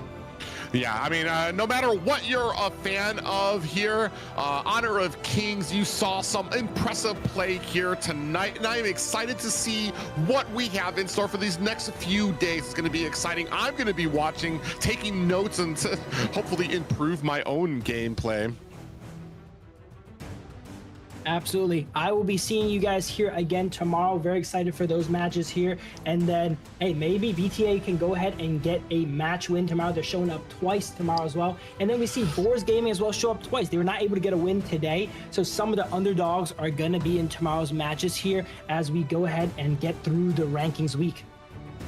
Yeah, it's going to be exciting. I'm very happy to see where we're going to go from here. Like you said, there's a lot of improvement that a lot of these teams go through when it comes to following up these days to see where everybody ends up, how much that they can improve, what they can do to kind of change up some of those strategies, especially based on what they see here tonight. A lot of teams, I want to say, there was a few of those teams I kind of surprised about that early game aggression, but we saw them able to kind of turn it around, get to a point where they're like, all right, I see how things are going to be. I see what it's like up here with the pros, so I'm going to go ahead. I'm going to go ahead and get some of that aggression. I'm going to go ahead and try to match that pace here. You can only go up from here, and I'm very excited to see where those teams end up.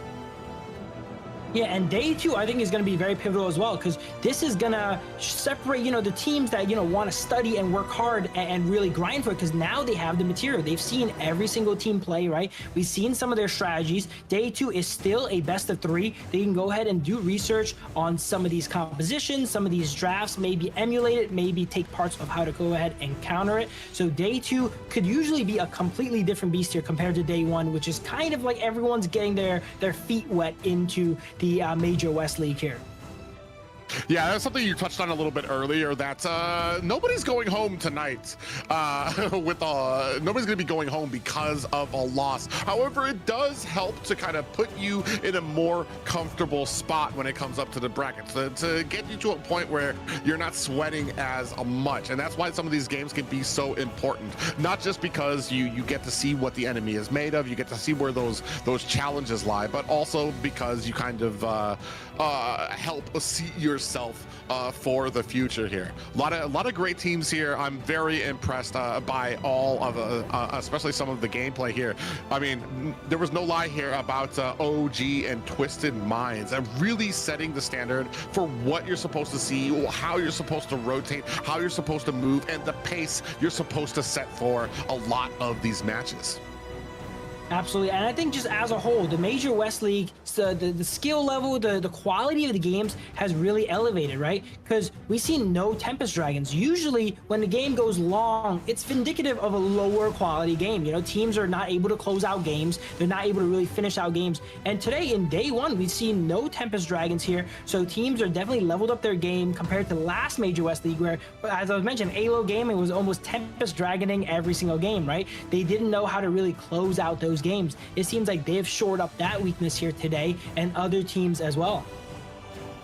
Yeah, and that's going to be the exciting part about this as well. I mean, you talked a little bit about it too. We've got some exciting matches, even coming tomorrow. Tomorrow, for a lot of those fans who came here to see BTK. Unfortunately, a loss today, but they've got 2 chances to watch them tomorrow, which is going to be very exciting for them as well. So it's going to be very interesting to see where it goes from here. Unfortunately, I won't be casting here tomorrow, but I definitely will be watching. It's probably one of the sad things about being a caster is that when you cast, you can't just sit in the back and cheer and scream, especially with how big of a fan I am of a lot of these esports and teams, and to see how well they do and to see the different strategies that they go for. Here tomorrow, I'll be able to do that, so hopefully you guys can catch me with that as well.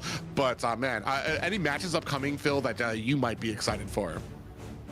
Yeah, I'm looking at some of these here, and we got very interesting matches here. As I mentioned, Boars Gaming not able to come in with a win today, but I think day 1, the range of skills in these teams were kind of at their height, right? We have kind of like the top seed teams versus, the lower seed teams. Day 2, it looks like we're gonna kind of get a little bit of closer matches here. Boars Gaming versus ALO Gaming. That one could honestly go either way. We're not too sure how that match is gonna go here, right? And then on the opposite end of the spectrum, BTK, they're getting a little bit of a tougher match here, projected here, versus Twisted Minds, right? Some interesting games to watch for sure. And then this is not one of the days I'm casting it. This might be a little bit too far into the future, I'm talking here. But on the final day of the rankings week, OG versus BTK, there's 2 more days of learning before they get to play the final bosses there. But so very exciting games coming up here. I like to see that these are a little bit closer matches coming up. Day 1 was a little bit jarring, so everyone's gonna have to go back home, kind of reset, do a little bit of research on their opponents.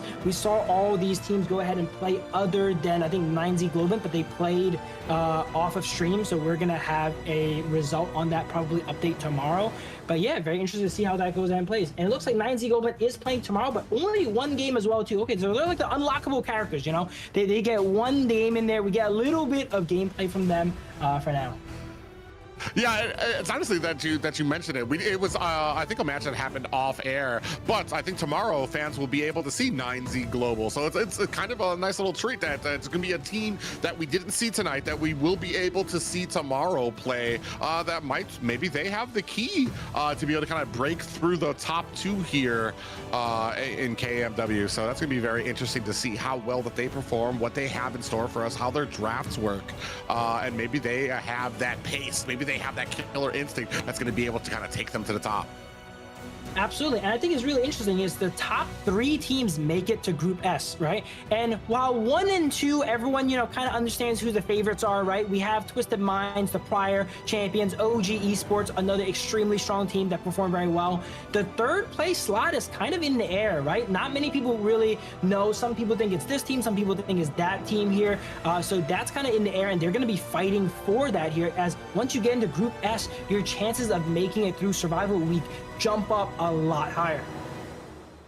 Yeah, and it's been very interesting to me. I'm very happy that some of the last series that we had were able to showcase some heroes that I don't see too often. Nua was a big pick for me too as well. But ladies and gentlemen, I think we're gonna go ahead and take a look at yeah. So this is just a review of today's matches. OG 2-0 against Low Gaming, putting on a very dominant performance. Like you said, the final boss here, the KMW Twisted Minds, another sweep against a Boar as well. On the second half of the night, we watched LM take on OG Gaming. OG continuing that dominating form, and then the crowd of favorites to cap off our night was BTK, a series that finally actually went the distance against Low Gaming. Unfortunately, for their inaugural match here in the pro scene of Honor of Kings, they did take the L there, 1 and 2 against Low Gaming. As we take a look at the rankings, here we go. OG leading the pack here with the only 2-0 so far, mainly because I think they're the only team that played twice here, so they're the only team possible to do that. And we mentioned, OG being the final bosses, but Twisted Minds is honestly right up there too. It's just that everyone kind of guns towards OG because of how they kind of play, right? They know when they're the favorites and they play like it, right? They're right in your face, they're in your base, they play really aggressively. So it seems like they are that final boss here. Whereas Twisted Minds, while they probably could go toe-to-toe with OG and they're a little bit more 50-50, when they do play those matches against you, they feel a little bit more respectful of how they play. So they're not often as deemed as that final boss, but that's going to be the dynamic between the 2 Italian teams there. Definitely the favorites there for the Kings Major West League currently. Yeah, and as we take a look at the matches for tomorrow, we went over it before, but Boar taking on Low Gaming to start off the night. Then it's going to be Twisted Minds taking on BTK, a big mountain in front of those guys, followed by the second half of the night, starting off with OG Gaming taking on Boar. Then final match of the night will be BTK taking on 9Z Gaming. BTK kind of, playing towards how they are, right? They're the showmen, right? They're always going to be ending the show there as that final match as they're against 9Z Global, another team we have not really seen yet, right? So that could honestly go either way too. We don't really know how that's going to go. So that's going to be very exciting for tomorrow here. And that's going to be it for today. Hopefully you guys all enjoyed and got some free stuff, enjoyed all the games here. I've been joined by my wonderful co-host here, Private Dancer. Any closing remarks, Private? No, it's just been absolutely exciting, and I can't wait to see what more excitement comes in the next few days.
total strangers to the fallout.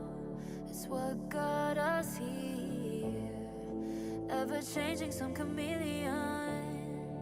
Blood, sweat, and tears.